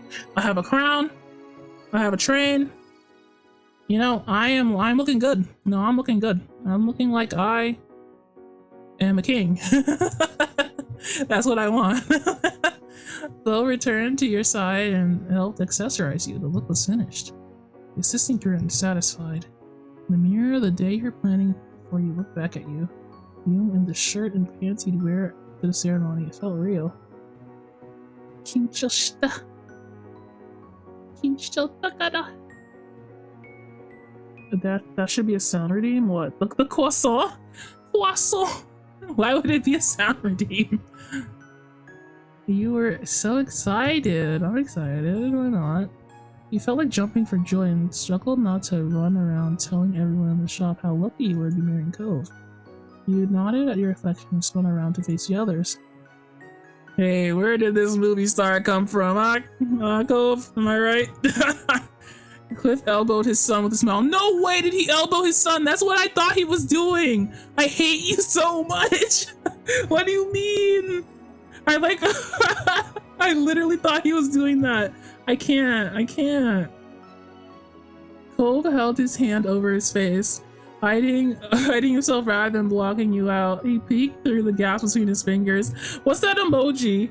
What's that emoji where they have a gap through the fingers, bro? That's Cove. Wait, let me see. Is it like peeking through the, like, what's it called? Peeking? This one?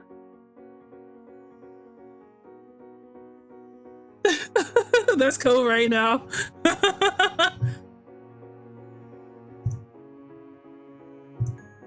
His hands weren't able to contain the tears that dribbled from his eyes. I knew he was gonna cry, bro. He twisted around, looking back at the mirror. It was the right choice. With your perfect outfit chosen, the only things were left were the details. A few measurements taken, a tape measure recording your every inch, but the shirt and pants could fit you exactly. Naming the pickback for the outfit was also ironed out. You received tailored clothing in time for the wedding. We did it, guys. You should have been here to see Cove's outfit. We were dressing the man. We put him in the best outfit and the worst outfit, and the guy was not a bad outfit. It was like white pants with a black jacket. Oh god, that was so awful. That was so freaking awful. You and Cove got hit to his car once more. He turned the key and started up the AC. Spending a lot of time in a cold shop, the outside air was warmer than comfortable. That is such a vibe. I know that feeling. Cliff climbed into the back. He had an accomplished expression on his face. We did it, yatta! He spoke as soon as all the car doors closed, pride in his voice. We really did it. It's wonderful and amazing. I can't wait to wear it for the actual wedding. You're right, both our outfits are perfect.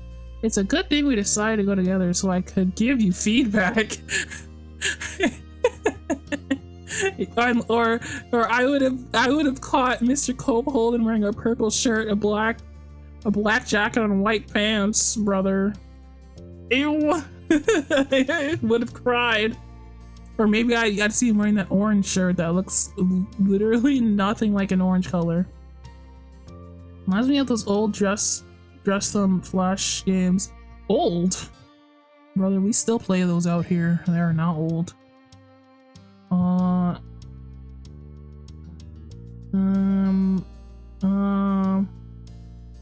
Yeah, I'm gonna say I'm glad I gave you feedback. Who knows what you'd have shown up with at the wedding otherwise? I'm not even kidding. I'm only half kidding. I'm scared what you would have materialized as in front of me. I'm just like disappointed, shaking my head. Like, call off the wedding, guys. Call off the wedding. This ain't it. This ain't it. You snorted at your teasing. You thought about continuing describing some tacky outfit in an excruciating detail, but left it there. Yeah, I already did that. We don't have to do it again.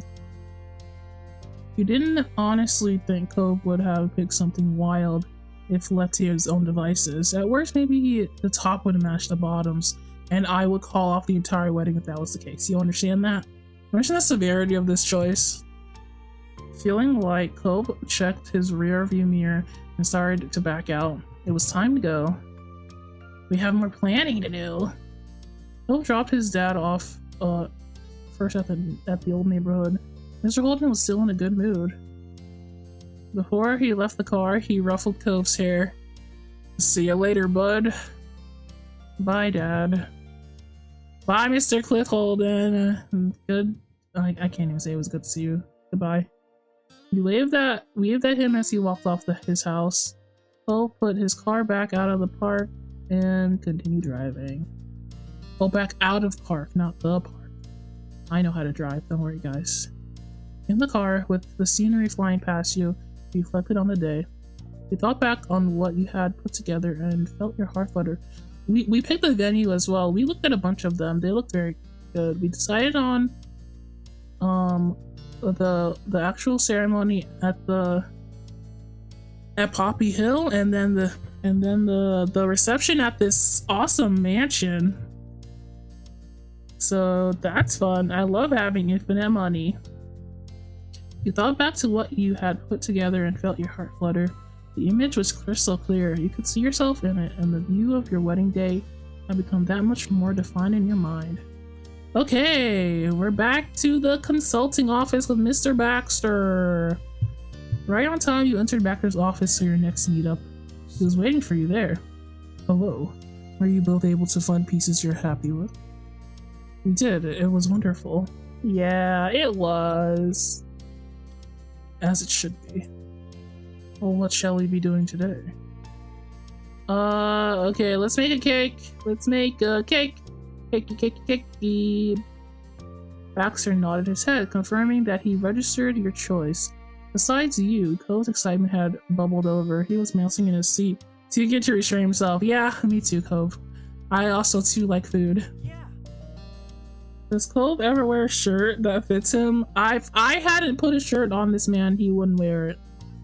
Love how much time is spent with the wedding details. It's very wholesome, isn't it? Though I didn't know what kind of stuff goes into a wedding, but now I have a better, understanding of it. Maybe one day I will get married on Poppy Hill, and it'll be beautiful.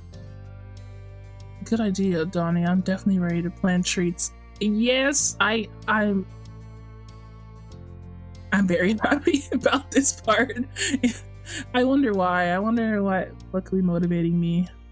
His open enthusiasm tickled you, eliciting an adoring chuckle that slipped out. Across the table, Baxter joined you with a soft laugh of his own. This makes me think maybe I should better plan out. Maybe I should do it. Wait. I know I should probably stop. I should probably not talk about it, but maybe I should do like something like this for Rick's Story of Seasons. Like what kind of wedding? I know the venue already because it has to be in the church. But like, what kind of like reception would we have? Okay. I'm not. Do you guys want to hear my fanfic? Do you guys want to hear my fanfic about Rick Sawyer Seasons in our wedding? Because in my brain, we did that, and then we had like a reception on Mother's Hill where everybody was at, and there was like, like food and stuff and drinks there. Like that was in my mind is what was happening. Okay, stop. His open enthusiasm tickled you, eliciting adoring chuckle. Okay, I read this. Okay. No, don't stop. I refuse. I won't keep going. I'm down bad, and I will, and I accept that about myself. We can move on. Hey, this is about Cove holding donuts and Donnie holding donuts. Okay. It's illegal to stop. Nah. Yada. Well, I'll tell you about it on our collab, Angela. How about that? I'll subject you to suffering on Sunday. Well, speaking of Sunday, Angela and I have a collab. We're playing Puyo Puyo casual on Sunday, 5 p.m. Eastern time. So join us for some times. I don't know if we'll be able to play with other people. We should if they have the same version as us, because that would be fun. It'll be more balanced, because it'll just be me beating Angelo in every single round, and how we've all seen it. We've all seen that before. Has Angelo recovered since last time? Have you? You getting destroyed at Puyo while Donnie talks about marriage. Yeah, well, I talk about my freaking male wife. It'll be great. Good content.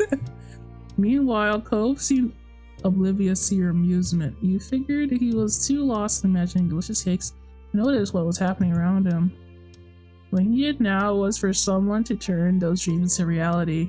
Give me the freaking tools. I'll make the best cake. It's gonna be chocolate.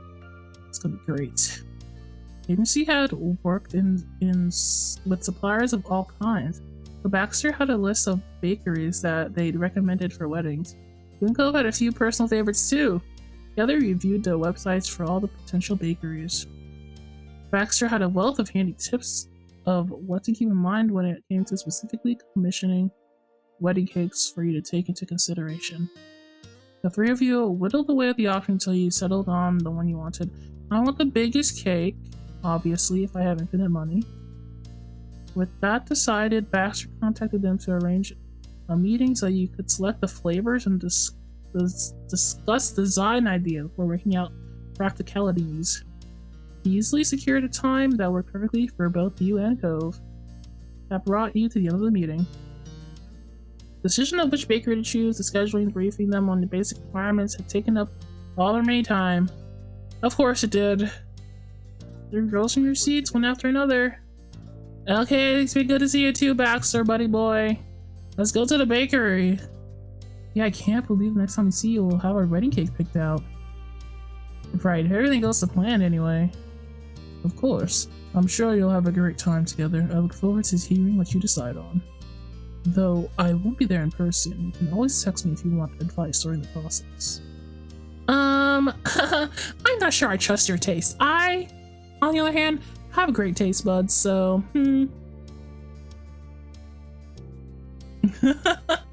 I'm sure Cove is gonna be on top of us. Cove puffs his chest out proudly. That's my guy. Yes, I trust you for this part.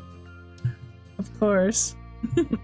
He waved goodbye as you and Cove left the office for the day. Ooh, I'm at the bakery. Zoom zoom.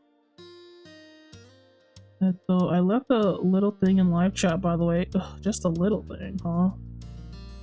Why am I terrified to look? Let's see what it is. Live chat. Look at it. And Donnie's mind, how Cove. How Cove would have shown about the wedding of Donnie the outfit. Shut up. This is so stupid. Nor. Hold on, wait. Wait, I have to show everybody this. Oh my god. This is so good. Okay, I see. At least you understand me. At least you understand what I was afraid of.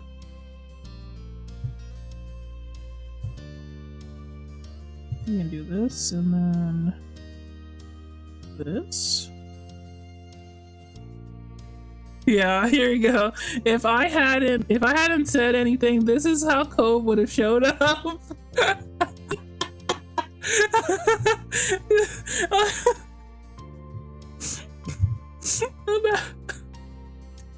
Imagine. He would be so sus, and I wouldn't like that. No, yeah, I hate that that's true. It's unfortunate, but yeah. The light tinkling of a bell over the door announced your arrival, and you and Cole stepped inside, where you were immediately welcomed by a pleasant waft of sweet scents. Does this not look like that one place in Ace Attorney where that guy died? Do you remember the cafe where that like cutesy chef was in Ace Attorney? Are we remembering that? This is reminding me of a murder scene. The memories. We love it. We really do. This is the perfect place, Cove. Yeah. I think Mr. Phoenix Wright has been here, and so I trust it. Core memory unlocked. The bakery was a delight for the senses, even before he'd taken a single bite. Decked out in a pretty shade of pink, it was impossible to miss. Cove closed his eyes and inhaled deeply. There was a soft air of cakes and pastries baking in the oven, tinged with warm spices like cinnamon and nutmeg. This is gonna be my favorite part. Yeah. The display case was full of daily selection of mouth-watering delicacies, usually lined up and ready to be taken away. Oh my. The selection ranged from intricate specialty cakes to more rustic, homey brownies and cupcakes. Ooh. Check LC. Okay. What else have we got here? No, but no, but for real, you're joking. But I'm since his dad came with him, I'm so sure that his dad would have convinced him to literally wear this outfit, and I'm not even kidding. Hold on. Cause Cove's dad was joking a little bit, but I knew that man was freaking serious, and I wasn't gonna let him do it to him.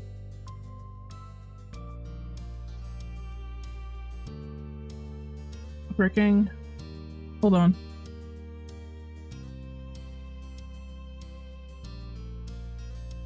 He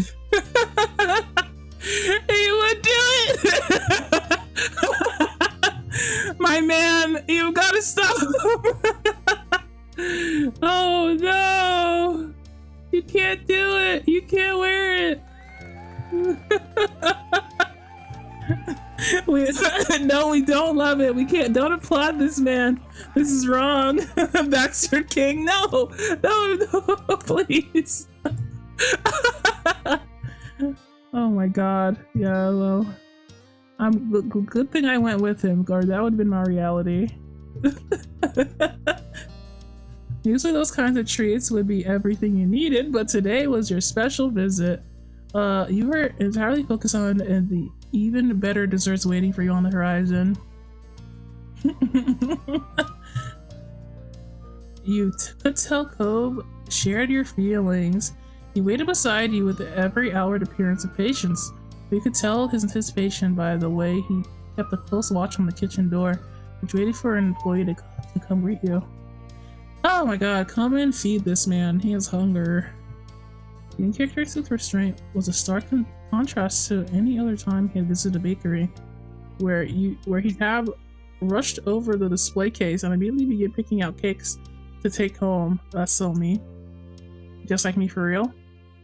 As he shifted from one foot to the other, you knew that he was fighting as you hold back those usual urges.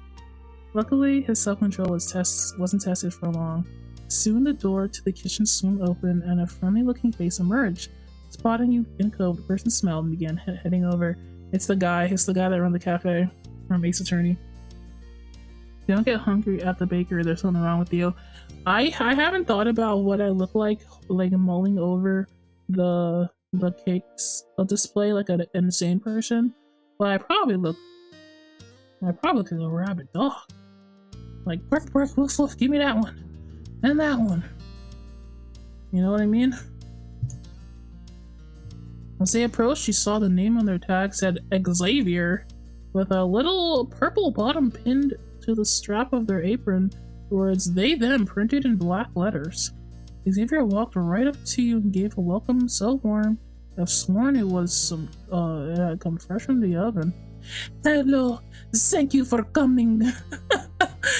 By Zeki. Is there anything I can get for you? That's what he sounds like. Or that's what they sound like. Hi, Cove paused, pointing first at himself and then at you as he spoke. For Cove and Donnie, Holden Donuts. You got an appointment here. Imagine if that's our name. Imagine you go out and say, Mr. Holding Donuts. What would you like to request today? His voice, which had just started out measured and even, became hushed as the thrill of what you were about to do here started to get to Cove. When he resumed speaking, it broke further still, delving into a rushed whisper that Xavier needed to lean in to catch. It's in our wedding cake. We're getting married. We're getting married. He has to tell everybody, you know, hey guys, we're getting married in Woo. what he said. We're so glad to be here. Thank you for making time for us. Cove would sulk for days if we skipped out on this part. Well, yeah, thanks for making time for us, sir. He's so excited. I know. He's so cute. Xavier's eyes lit up at the introduction. Of course, welcome Donnie and Cove the groom. Cove preened over so slightly at those last words, his chin jutting out with confidence. I'm Xavier, the head cake artist here. We are so happy to be working with you for such an important event. So listen, you can take these seats right here in front and we can start talking about options. They gestured at a nearby table. You and Cove obliged, taking your seats. As you sat down, your stomach somersaulted. You were really here to pick out a wedding cake. The cake they would be serving at your wedding. The wedding cake. The cake at the wedding. The wedding. That cake will be served. It hadn't quite sunk in before, but being invited to begin had made it feel more official.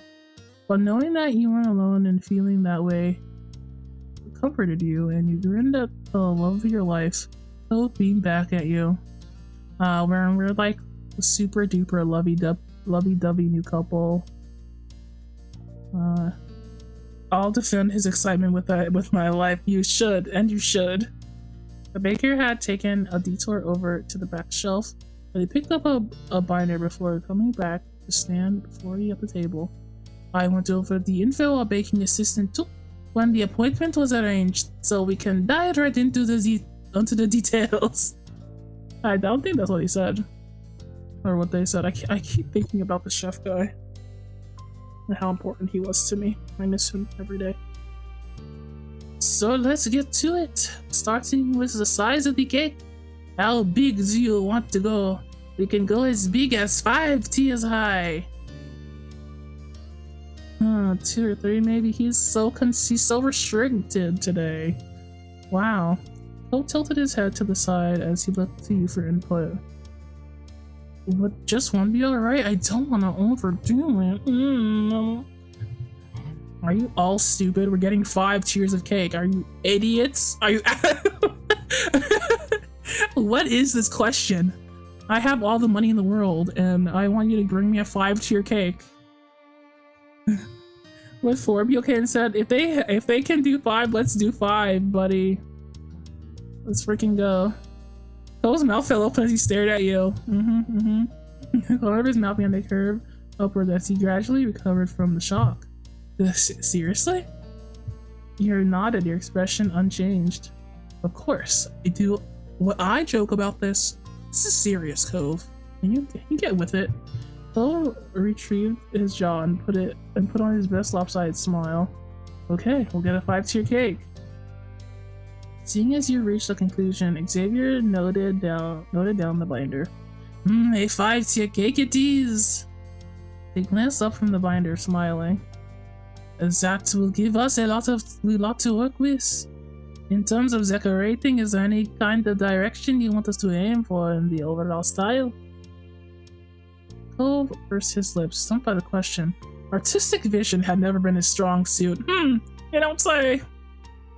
Though he would reviewed ideas for decorating color schemes together, asking Cove to distill those visions and themes into words was doomed to failure. You took it from there and said, wow, we do not trust him. We don't trust him. Good. Let's go with beachy. I like that idea, like a big beach cake. I think that's cool. A blue cake. Sounds epic. Both sighed, relieved, and expressed his approval. Yeah, that's right. Yeah, that one. We can work with that for sure. Any color ranges in mind? I want blue. I want blue cake. And then you cut inside of it, and there's like. Okay, listen to my vision. Okay, here we go. It's like a sandy color with like blue lace painted on it. and then like little seashells and like little pearls and stuff. And you cut inside of it and there's like chocolate. It's like hot chocolate cake. Again, Cole fell silent, like a kid hoping not to be called into the classroom, even though it was just the three of you and he had no choice of hiding. I swear that he was shrinking lower in his seat as if hoping to go unnoticed. As entertaining as that was, you decided to spare Cole before he slipped under the table. He spoke up and said, we want that's extremely mermaid. You get it, you're a mermaid.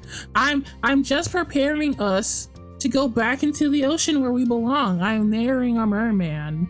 Can't you guys understand this? I want mostly white though. I want it to be like half. You know what? Does anybody even see what I'm thinking? Like, okay, so the cake itself is like white, right? And it's like really fluffy and stuff, and that represents the sand, like the white, like beautiful white sand. And then like on the other, like on the other half, it's like a beautiful painted waves. You know what I mean? Does that make sense? That's what I'm thinking. That's what I'm thinking in my brain, bro. That's what I got in my mind. Got it. And what's one color you really want me to keep on the top of my mind? Whoa! Nice. I'm getting you. I've never seen an Asaram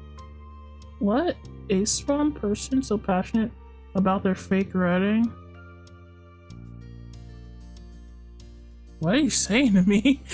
What does that mean? Ace romantic? I thought you were Xavier looked up from their binder. Oh yeah? Okay, thank you. It took me a while. I thought it said acorn for a second, like acorn. I don't know. I don't think that's the theme of our wedding. Xavier looked up from their binder. Right, so we're going for a 5-tier blue cake. That's beachy. No, not bitchy. I said beachy. Beachy? You could picture the cake clearly now. It was just what you wanted. Yes, that's right. Cole, who was staring at you like you'd saved him from a life or death situation rather than answering a couple of simple questions in a pleasant bakery, gave you a thumbs up. Why do I know so many people like this? Why is Cole every person I know? You know, when things like this happen and we go, I am always the person that ends up having to answer and talk to people. You know, I'm just like, yes, we'd like this and that. My friends, you think that people can't hear me? Try going out with anyone more introverted than you. It's like a whole situation. Like, for example, when I go out with Lulu, it's like, she said she wanted no pickles type of situation. It's fine. I take that role. I'm an older sibling. I understand it. Thank you for being the didn't ask for pickles person. Yeah, no problem. I was designated friend representative. It really is like that. It's always like that. It's fine. I'm used to it. Xavier watched you both with a smile. This cake is really shaping up. Time for the fun part. I'll be right back. They got up and made their way into the kitchen. The fun part? Cole echoed the words, puzzled but intrigued. He peered after Xavier, trying to catch a glimpse of the magic happening behind the closed doors. Craning his neck didn't grant Cove X-ray vision, but that was just fine, as you weren't keeping a response for long. Xavier quickly returned with a large, covered serving tray. Cove gasped, his fingers curling with anticipation. Oh, I guess we're just gonna have to try out the foods. Do I like this one? I don't know. Let's try the next one. I don't know about this one either. I'm so picky. Haha. Careful, it's coming through. They lowered the heavy platter onto the table where it clattered against the hard surface as it settled. Ah ha ha! Oh, I mean, excuse me. What? I feel like a bit of Frenchman came out of me. Like, ooh la la, saucisson. Xavier lifted the cover and revealed several platters of little cake slices with mounds of different frosting and filling flavors. The beautiful array of colors and breadth of the selection made for a wonderfully presented array of treats. Cove gaped, wowed by the revelation. Well, we get to try samples! Xavier giggled at Cove's reaction. Given just how much enthusiasm Cove had, you bet there weren't many previous grooms whose response could compare. Yuzu. This is true. They pointed at the cake at the tray and began talking you through the selection, starting with a neat little slice of cake. Donnie would love if this was just a game about trying wedding cakes. You're not even wrong. Purple Place, where are you? You were so real for that cake that decorated game. So, we've got a few cake flavors for you today. Vanilla, chocolate, red velvet, citrus, and such. Citrus. You got me a bit intrigued. What do you mean citrus? Can you explain that to me, please? What's going on here? What's this one? 1, 2, 3, 4. I guess this is the and such. What is this? What is this one? What?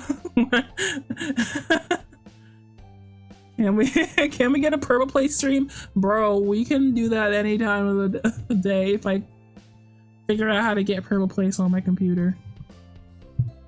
They move over to the frosting and fillings. There's vanilla, chocolate, strawberry, maple, and a mocha buttercream. And over here we've got chocolate and fruity fillings, though inside can simply contain more frosting if you prefer. Having talked you through the samples, they straightened up. These are some of our most popular options, but not everything. You can see our options on the order forms. As they talked, they took out 2 copies of the order sheet and presented you with one each. All possibilities for each element of the cake were laid out before you. That's everything. You're welcome to eat whatever part looks appealing, or you can have anything on the platter if you've got the stomach for it. Okay. Everybody, listen to me. Chocolate filling, but it's like a dark blue, like the ocean. So you cut into it. It's like a deep blue color. Okay, are you listening to me? Well, what about that? Can you imagine that? Doesn't that sound good? Or you know what I mean? Because red velvet is just chocolate that's red. If you can make it red, you can make it blue. Come on now.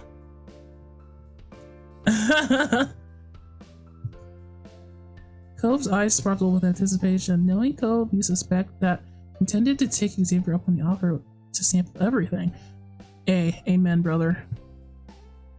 He picked the fork provided and began systematically working through the platter.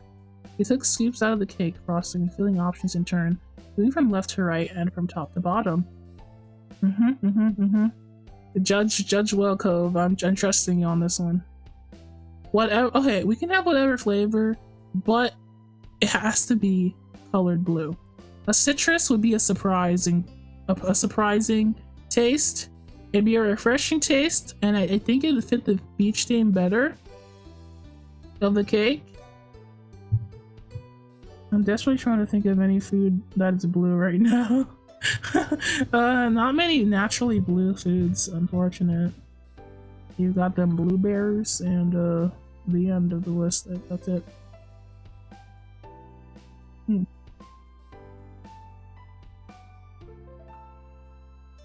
You chuckled softly, abused that your hunch had been correct.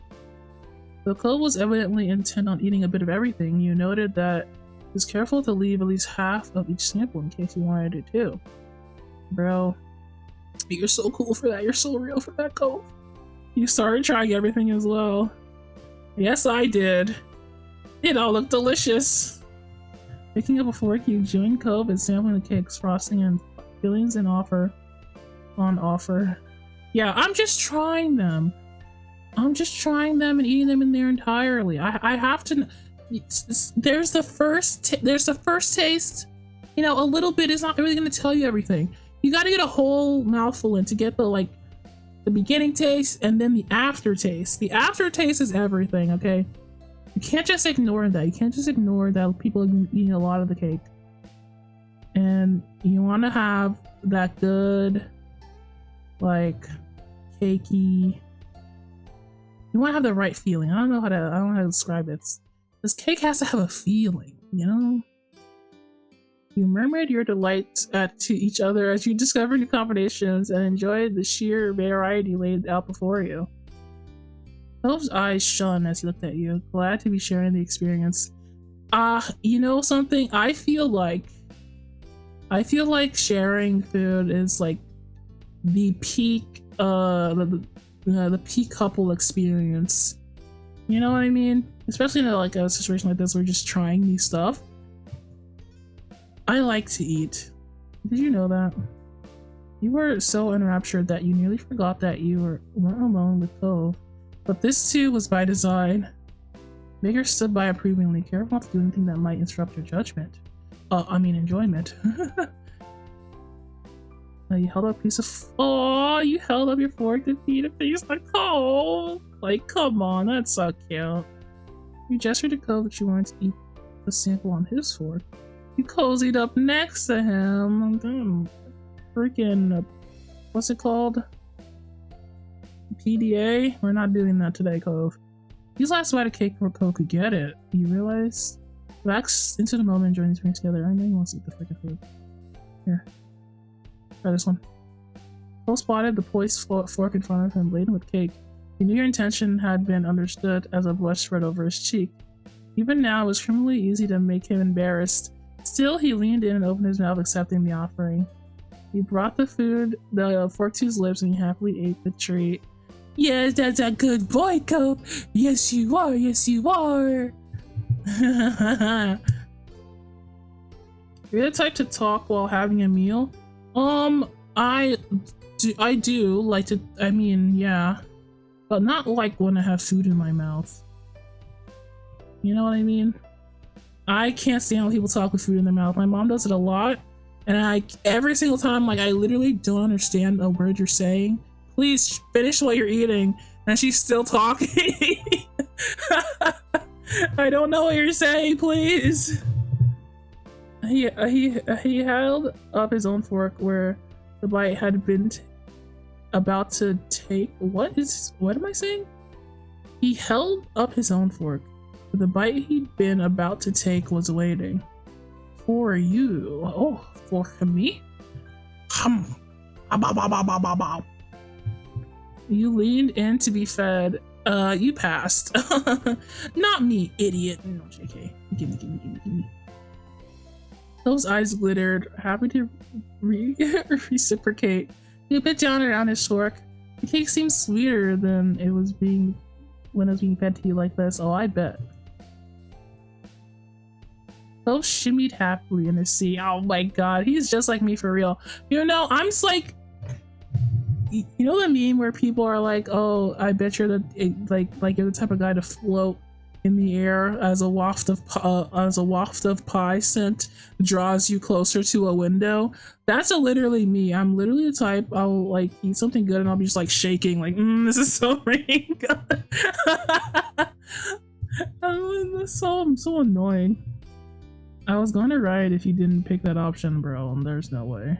There's no way I'm gonna turn down the feeding option and give it to me. I will eat it. Cove shimmied happily in his seat. The different varieties had gone down very well with him. Good. They're all so good, weren't they, though? He cracked a grin. Man, I guess you don't need to get lunch.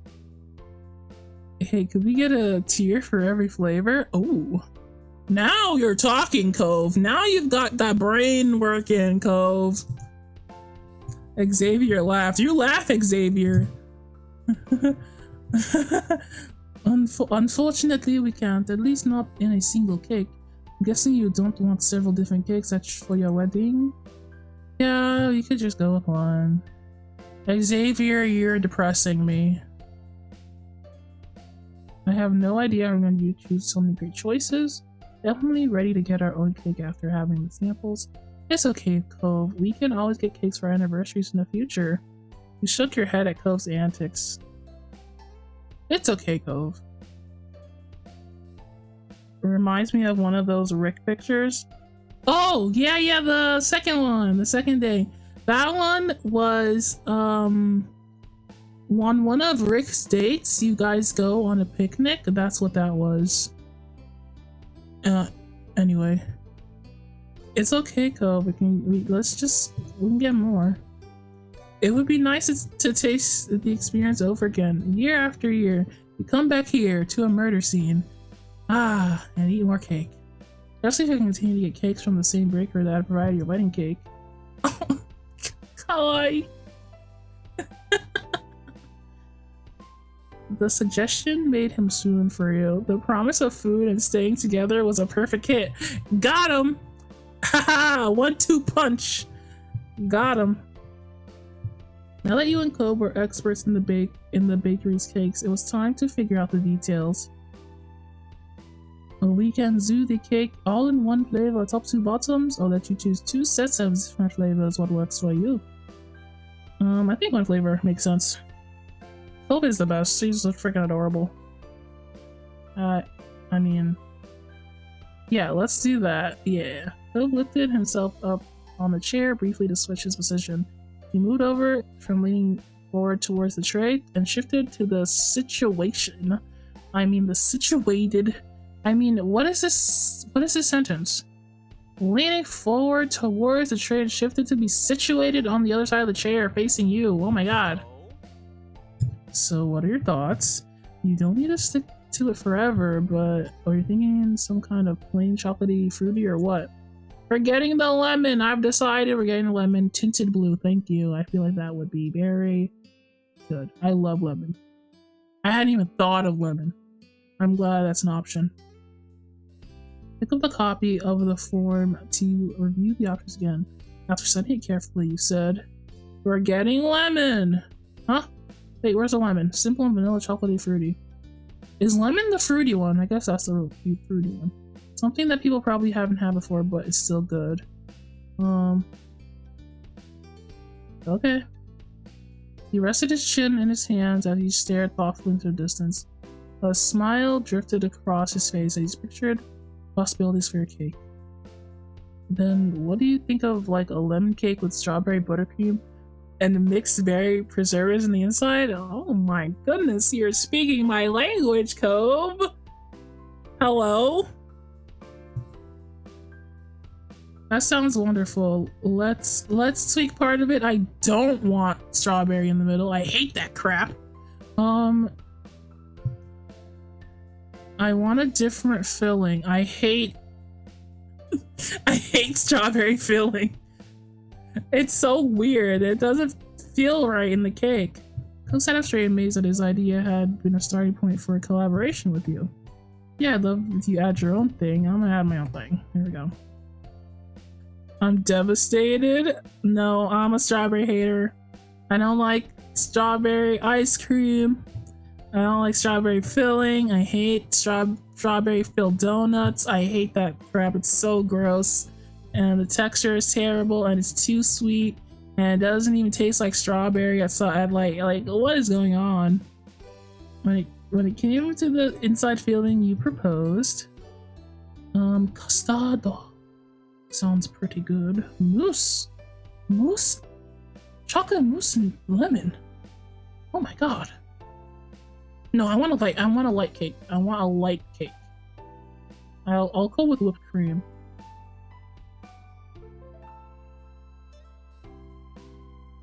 Whipped cream that's plain. I want a light vanilla Not vanilla, light vanilla. Yeah, frosting. What is this? What did I pick? Frosting with lemon. That's what I want. It's good. It'll feel very bright in everyone's mouth. That's what I want. Cove, who'd been nodding along with your suggestions, recapped the idea. So you're thinking a lemon cake with strawberry frosting and plain whipped cream on the inside? Wait, when did we say strawberry frosting? No, we don't get strawberry frosting. Sounds good. No. What are you talking about? Ew. Sounds disgusting. I can't go back though. Gosh darn it. Crap. Our cake is disgusting. And then your mouth-watering cake flavors were all set. You were sure it was going to be a hit with the wedding.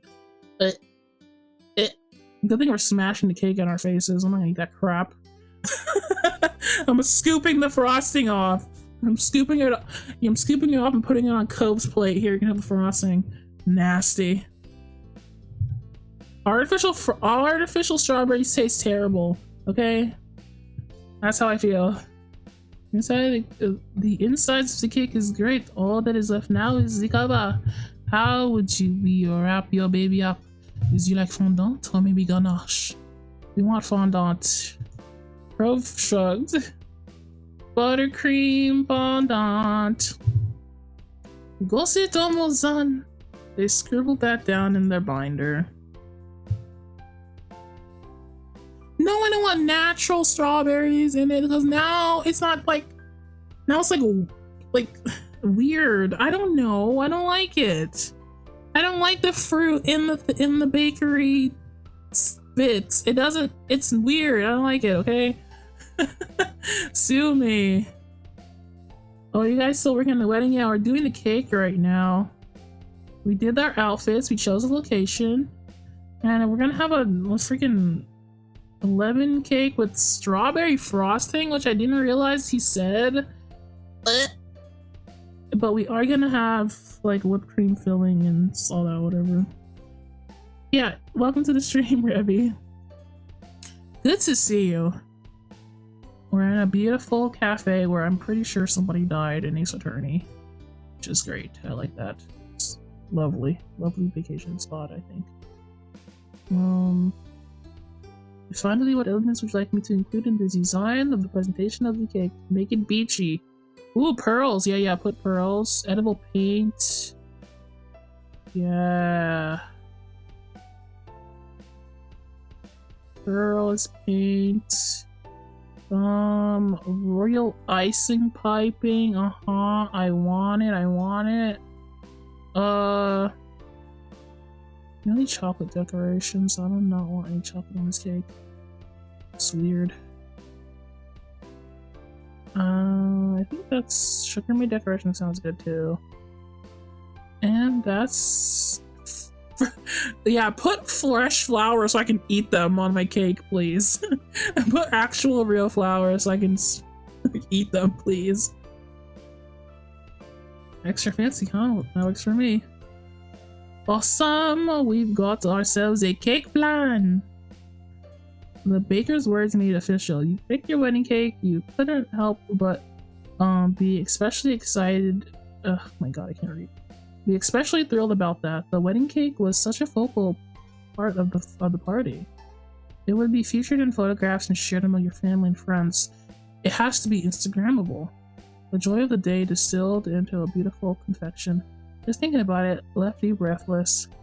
You glanced at Cove out of the corner of your eye, wondering if he was feeling as excited as you were. He was leaning forward in a seat, rapt expression on his face. What does a rapt mean? I'm gonna Google after me. Rapt. R-A-P-T. Don't eat flowers, remember Undertale? What did happen when you ate flowers in Undertale? Xavier continued speaking. You pulled yourself back to the present. I'll take all the info you've given us today and use it to sync up the finished design. I'll help you in the loop. I'll keep you in the loop on how it's going. Tata! Au revoir. There before you go. Are you wanting any other dessert on the side? Maybe cupcakes or cookies? Or we could do something else if there's anything specific you have in mind. Cookies! Oh, ice cream!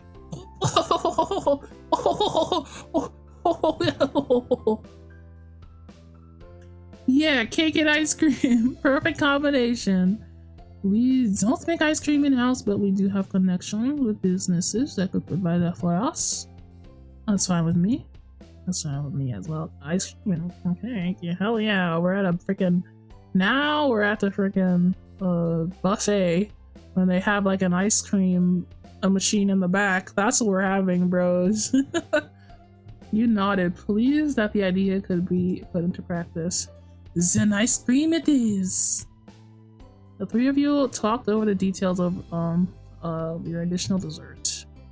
Xavier skillfully guided you through all to determine everything from your preferences for flavor and texture to the quantity needed. Eventually, it was all set up. Xavier reviewed their notes in their binder. So, you're getting a 5-tier cake with a bishy kind of feels as fruity. And you're also getting some ice cream to go along with it. Your heart fluttered as you imagined the cake once again.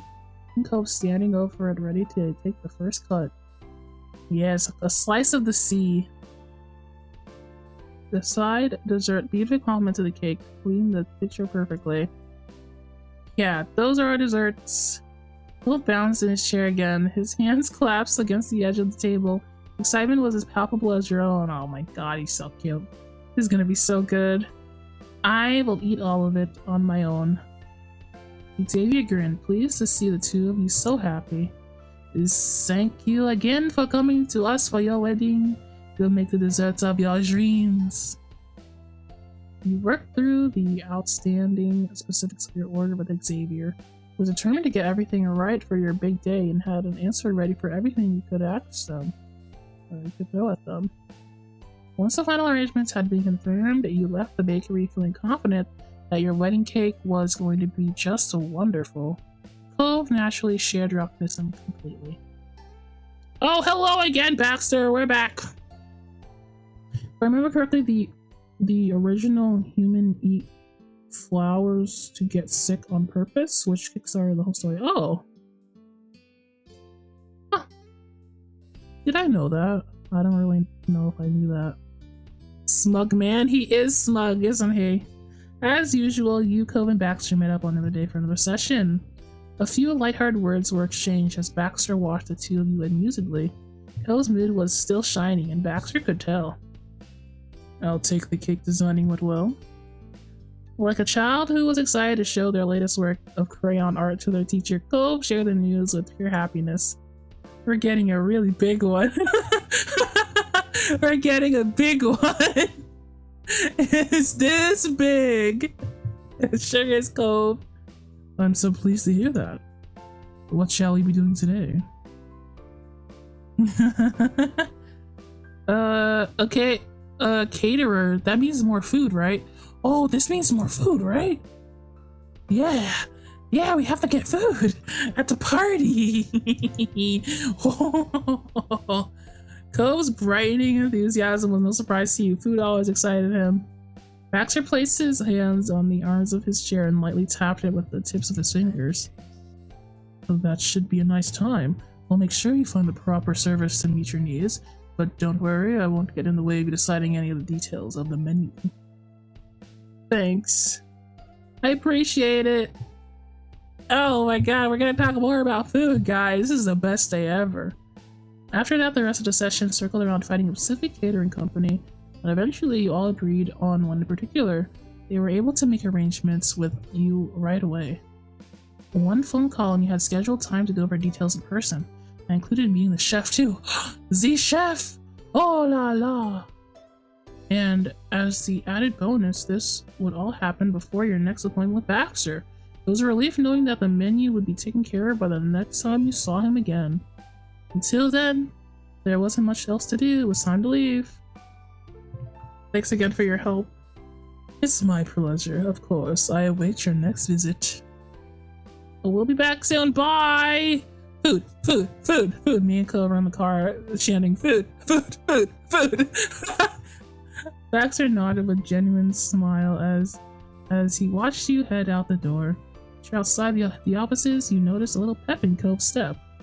You're both in good spirits. Chipping away at the wedding planning had a special way of doing that. On the scheduled appointment with the caterer, you and Cove eagerly arrive at the location specified over the phone. We're in this top tier fancy kitchen over here. You were led inside the building, past a seating room, and directly into the commercial kitchen. It was sleek silver and so clean that it sparkled. That observation alleviated some worries right away. Next to you, Cove's eyes wandered the space with intrigue. Along the back wall, you spotted a woman at a sink large enough to be an arm's length deep. She looked over the shoulder and grinned broadly. Hold on, I'll be right there. Oh, my Rhonda. She finished washing up and swiftly crossed the room, drying her hands on her apron. As she reached you and Cove, she gave a little bow. She needs to be French too. Yeah, she has to be. Hi, I am the head chef and your caterer. I hear that you're getting married and you're in need of a sustenance for your friends and family. Who says sustenance? I do. You know, for some reason I got into the habit of saying out loud that I need sustenance. I don't know why that is. I'm like, I'm just like, get up. I'm in need of sustenance. Beep boop. Go to the kitchen. Yeah, we are. Well, I can assure you that you've come to the right place. We provide a full course meal with a menu tailored to your tastes and requirements. We'll also include all the plating, silverware, and glasses. But let's not get too ahead of ourselves. Why don't you introduce yourselves? Oh, hi, Nightwind. Welcome to the stream. Sustenance. Wait. Sustenance. This one, right? Yeah. My man's so sus. Hi, Donnie. I want to see my OC that I'm going to use for my VTuber. I made Chibi, and now I'm making more anime drawing of them. Oh, that does sound fun. If you want to show me, go ahead. Well, I don't think I'll show it on this stream, but next stream maybe. I wasn't expecting. You don't remember sustenance? I was saying the Chibi version first. Okay. We'll also include all the plating, silver, and glasses. Oh yeah, I said that already. A bit stunned by the speediness of the chef's candor, Cove took the opposite approach and slowly, awkwardly pointed to himself. Oh, he's so cute. I'm Cove, the groom. And my name's Donnie. I'm his partner. Teehee. I love it. You can call me Rhonda. Okay. Hi, Rhonda. Nice to meet you. I hear you're gonna give us food. Is this true? Can we have samples? Marvelous. Now I have a little pamphlet that I'm going to go grab. Thank you, Rhonda. You're gonna send it to me now on Instagram? Let me know when you do. So you can read it, leave it on the counter, use it as a coaster. It's okay. I'm going to explain everything myself anyway. Think of it as an extra guide. Rhonda waved the idea of any formality with both hands as she also shrugged nonchalantly. Cove chuckled shyly, leaning towards you while she slightly jogged to the other side of the kitchen. She's got so much energy. She scooped up 2 information sheets and came right back. Rhonda confidently stretched her arm out all the way to offer you each a pamphlet. Hopefully accepted one. Cove turned his around in his hands, inspecting it carefully. You study the one in your hands too. You're gonna be here for a while, Cove. I'm not a fast picker. Well, now that I remember that, you can get into the nitty-gritty, as they say. Let's shop talk of the menu. You can choose to have a single menu that is consistent across the board, easy peasy, or we can do up 2 fully separate types of menus based on different dietary needs. Guests could choose between them and will prepare as much of both as needed. And if practicality goes without saying, but we'll need to accommodate individual plate changes if any comes up. Rhonda does have good vibes. Big good vibes. Okay, I'm looking at it, Nightwind. Oh, that is cute. I kind of want to show this actually. Meow meow meow meow meow meow meow meow. Tomate ne.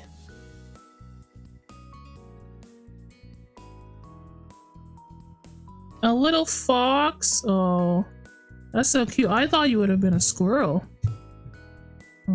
Cool. There's not that many squirrel girls out there, you know. It would have been very interesting. Cute little tail and everything. Cool.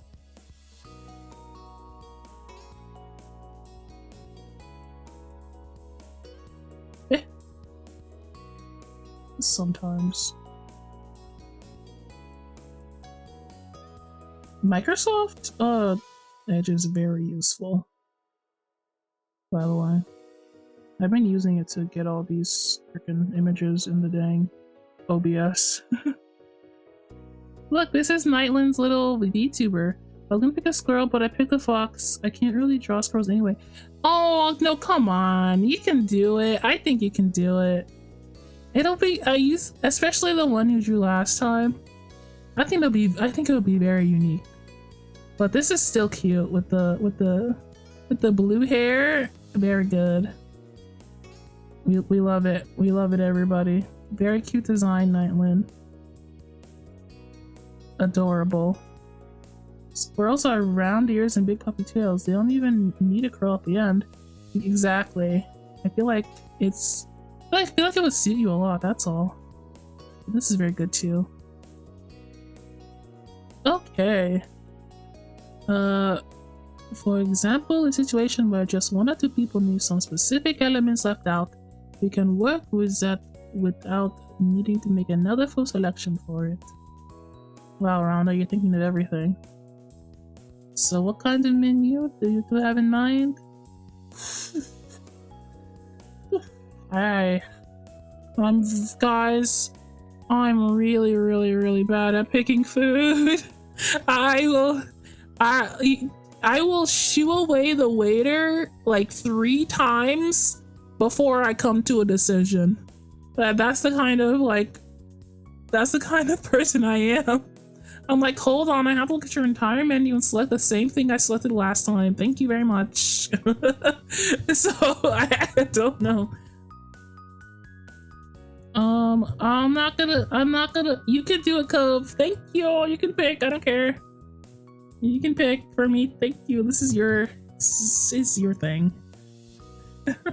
I guess I can have Nibbles as my little squirrel buddy. Oh, that'd be so cute. Yes, that'd be so good. I'm the opposite. I rush to make a decision before the waiter comes back to the first time. Bro, I'm so annoying. I'm so freaking annoying. I'm sorry to everybody that I can't pick food quickly. Cove's attention moved from the pamphlet to you. He breathed out evenly, understanding that he would be the one to answer here. Well, I don't think we have any special requirements. Nodding, you are in agreement with Cove's answer. You appreciated him speaking up and handling the situation for you. You can have this whole if Cove wants to pick what food we eat, I will let him. I literally can't do it. I will be here forever. She'll sing. The chef smiled warmly at his choices and then pulled out a notepad and pen. She made sure to write down everything that was requested. That's the biggie already done then? Let's keep the ball rolling. Yes, please.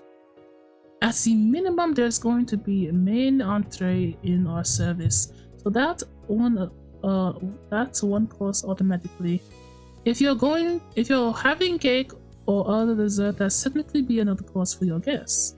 Although that doesn't count as one of the portions we offer here, I can go up to 6 courses, dinner, and as many as 5 additional portions. We're not doing that.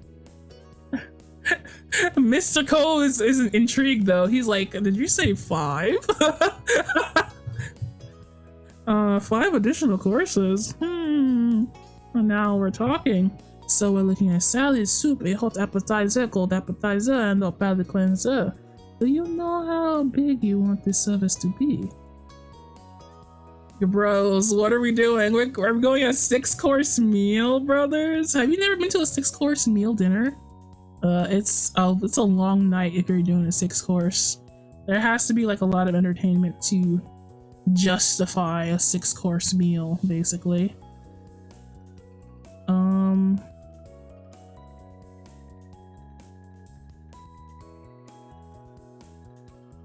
I think I'll go with I'm gonna go with 3-course meal because I like when I go out, my normal option is to eat an appetizer and then just skip to dessert because the appetizers in America are basically full course meals. I don't know if you knew that. If you go out, you buy an appetizer, it's like 4 sliders right there just for you. And then you're like, okay, now that you had a little something to eat, what do you think about an entree? And I'm just like, what do you mean I just ate 4 sandwiches? A 6-course meal will kill me in Minecraft. Oh, maybe that's the point. Maybe that's what we're doing here. I've never had 6 courses. It sounds like it's so much food. I mean, it's like the first few foods are like really small, and then there's like the main meal, and then you know,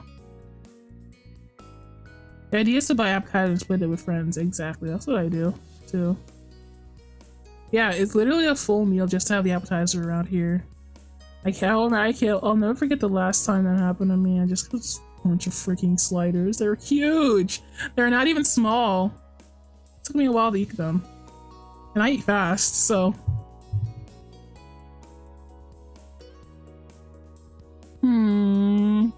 See, now I can't. Let's just go with 3. This is not gonna be a long. But what if it was 4?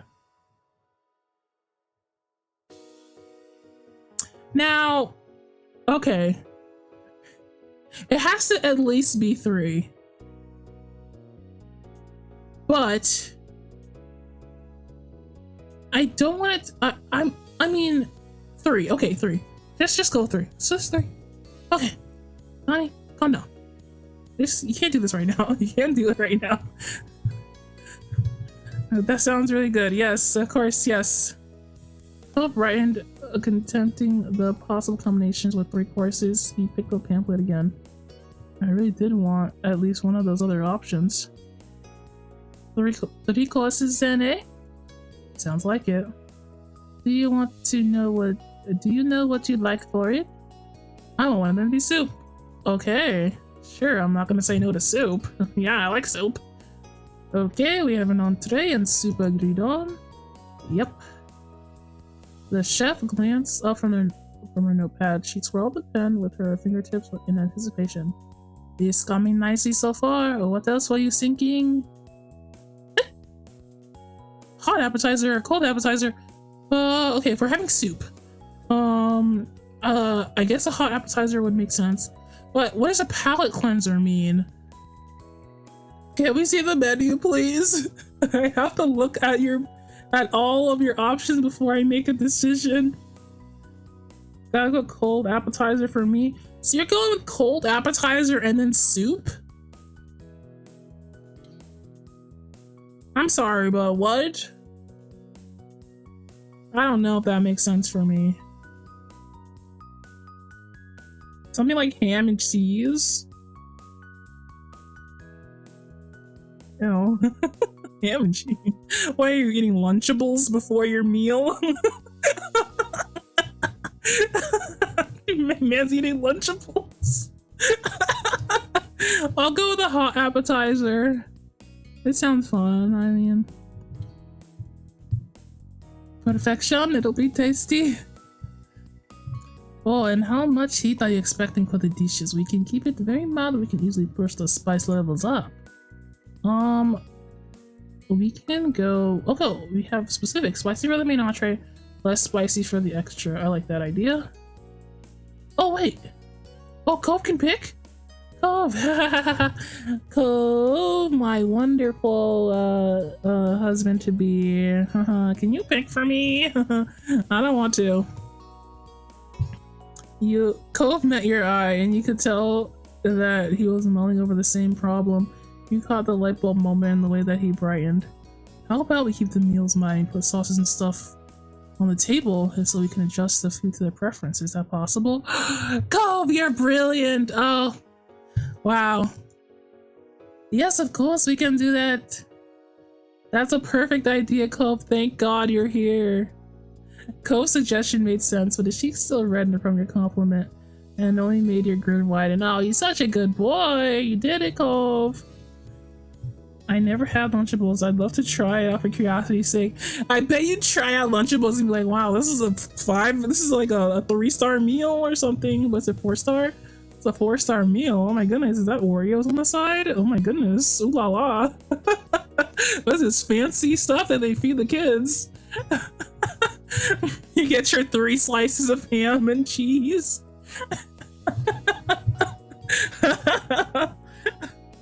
Lunchables are just a charcuterie board. They really are, though. And hardly a lunch. It's not like a light snack. Cove's suggestion made sense with cheeks still red. Oh yeah, what a good boy. And the chef backtracked through her notes for a second. She thought over everything that she had all discussed until you could pin down exactly what was slipping her mind. Oh, what about drinks? Are we all just a water please party, a coffee and tea group, or hot drinkers? There's always going to be at least going to be water, even if you don't have other options. So don't worry about that. I'm a water drinker, but if they have like a good tea, a good iced tea, I'm in. I'd like whatever Cove wants, please. Don't ask me. Bashful over your directness, Cove softly offered his suggestion. Can we have some fruit juice options along with the water? That's a good answer. Good answer. That's a good answer, Cove. I like it. Definitely. I love the cursor head pass. He deserves them. He's good. Yeah, Cove can get agency as a treat, just this one time. He beamed. You do nearly anything to keep putting the light on his face. Aww.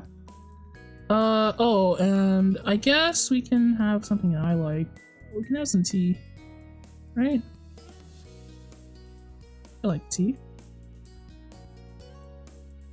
That's everything. I think we covered it. There's nothing else I want to add. We'll make it happen. So that's the menu type, meal scale, spice level, and beverage basics. Pleased, Rhonda rolled up her sleeves. Her gaze fell on you and Cove with a new determined gleam. Let's go deeper! Deeper! Cove smiled nervously at the chef's intensity. Ooh. But he didn't wilt completely. The sneaking suspicion his remaining strength came from the topic still being about food. The conversation continued from there. It dug into the specifics such as the main protein and side ingredients, the style of cuisine and the foods we based on, and so on. It took a fair bit of time, but eventually a finalized selection was arranged. You couldn't get over how delicious everything sounded the longer the conversation went.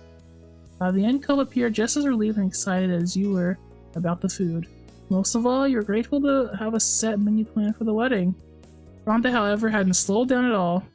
I see that trouble settling down for a rest, but just hang on and stay with me a little longer. We are not done yet. Oh, there's something else? Yes, it's called presentation. We can do all levels of flair for your meal. Be picturing a plain Jane approach or something more hoity-toity. Whatever Cove wants, don't ask me, please. I don't know. I'm not even gonna look at the options. Just do it. Hold out your gaze for a moment. He warmed under your affectionate gaze. Well, I think it should look nice, kind of special because it's a special day, but it doesn't have to be crazy fancy. Phil rubbed at his arm nervously. He pulled into a hopeful smile and you understood where he was coming from. Is that works for us? Off you go. Shoo, I'm done. Goodbye. And she kicks us out.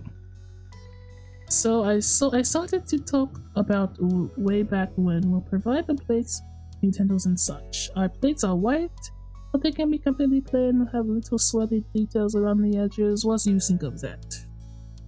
Before your Cove could even consider giving the answer, she held both her hands up to stop that and stole a glance over her shoulder. What? Oh, wait, give me another second. I'll grab some snacks. You should see before choosing anything. Again, without leaving a window to say anything in response, Rhonda darted off to deeper into the kitchen. Cove stared at her as she went. His expression was deadpan. You can pick the plates. I'll pick the plates! Alright, I'll handle it. My man does not know what art is. It's fine. It's fine, he doesn't have the artistic glare like I do. That's the one thing I can do. What does it look like I want to pick up plates? I want to pick up plates, Cove. Pick it. Yes, let me pick up the plates, finally. Abrupt clattering from the direction she disappeared down, and a moment later, the caterer had reappeared. She kept her word and had piled plates balanced in each of her hands. She stepped up and cleared counter space. Counter spoke cheerily, almost musically, while laying out the first set of plates and some forks to go with them. Perhaps you knew for what they'd look like together. Here's the white. Cove looked on distantly, but you leaned forward to properly scrutinize the pure white dinner plates. Uh-huh. Pure white. So what's in it?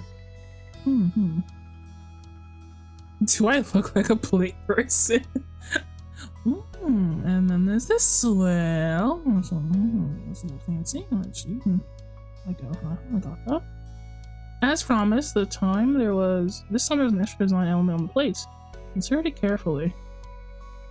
We're getting the swirls. Getting the swirls, babe. Now, what are you thinking? I like the swirly one. I got it! Thank you for humoring me. And because you're getting the hot appetizer course, there is an extra piece to this puzzle. Now that we can...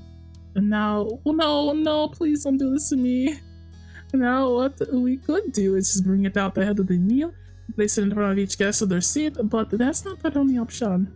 We could have all the appetizers set out on a single table from the very start of the reception so guests can go over and eat as they please.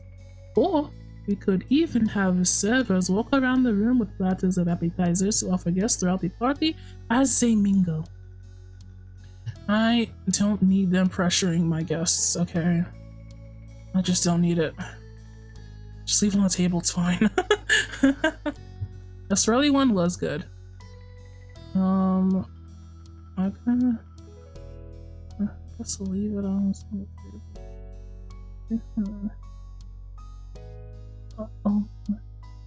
Cove, answer the lady, please, Cove. If you could. Okay then. Having them available whenever on the table sounds good to me. People would have to wait to go after service. Oh, thank God. Cove and me are on the same brain level. We're on the same brain level constantly all the time. That's what I wanted too, but I didn't.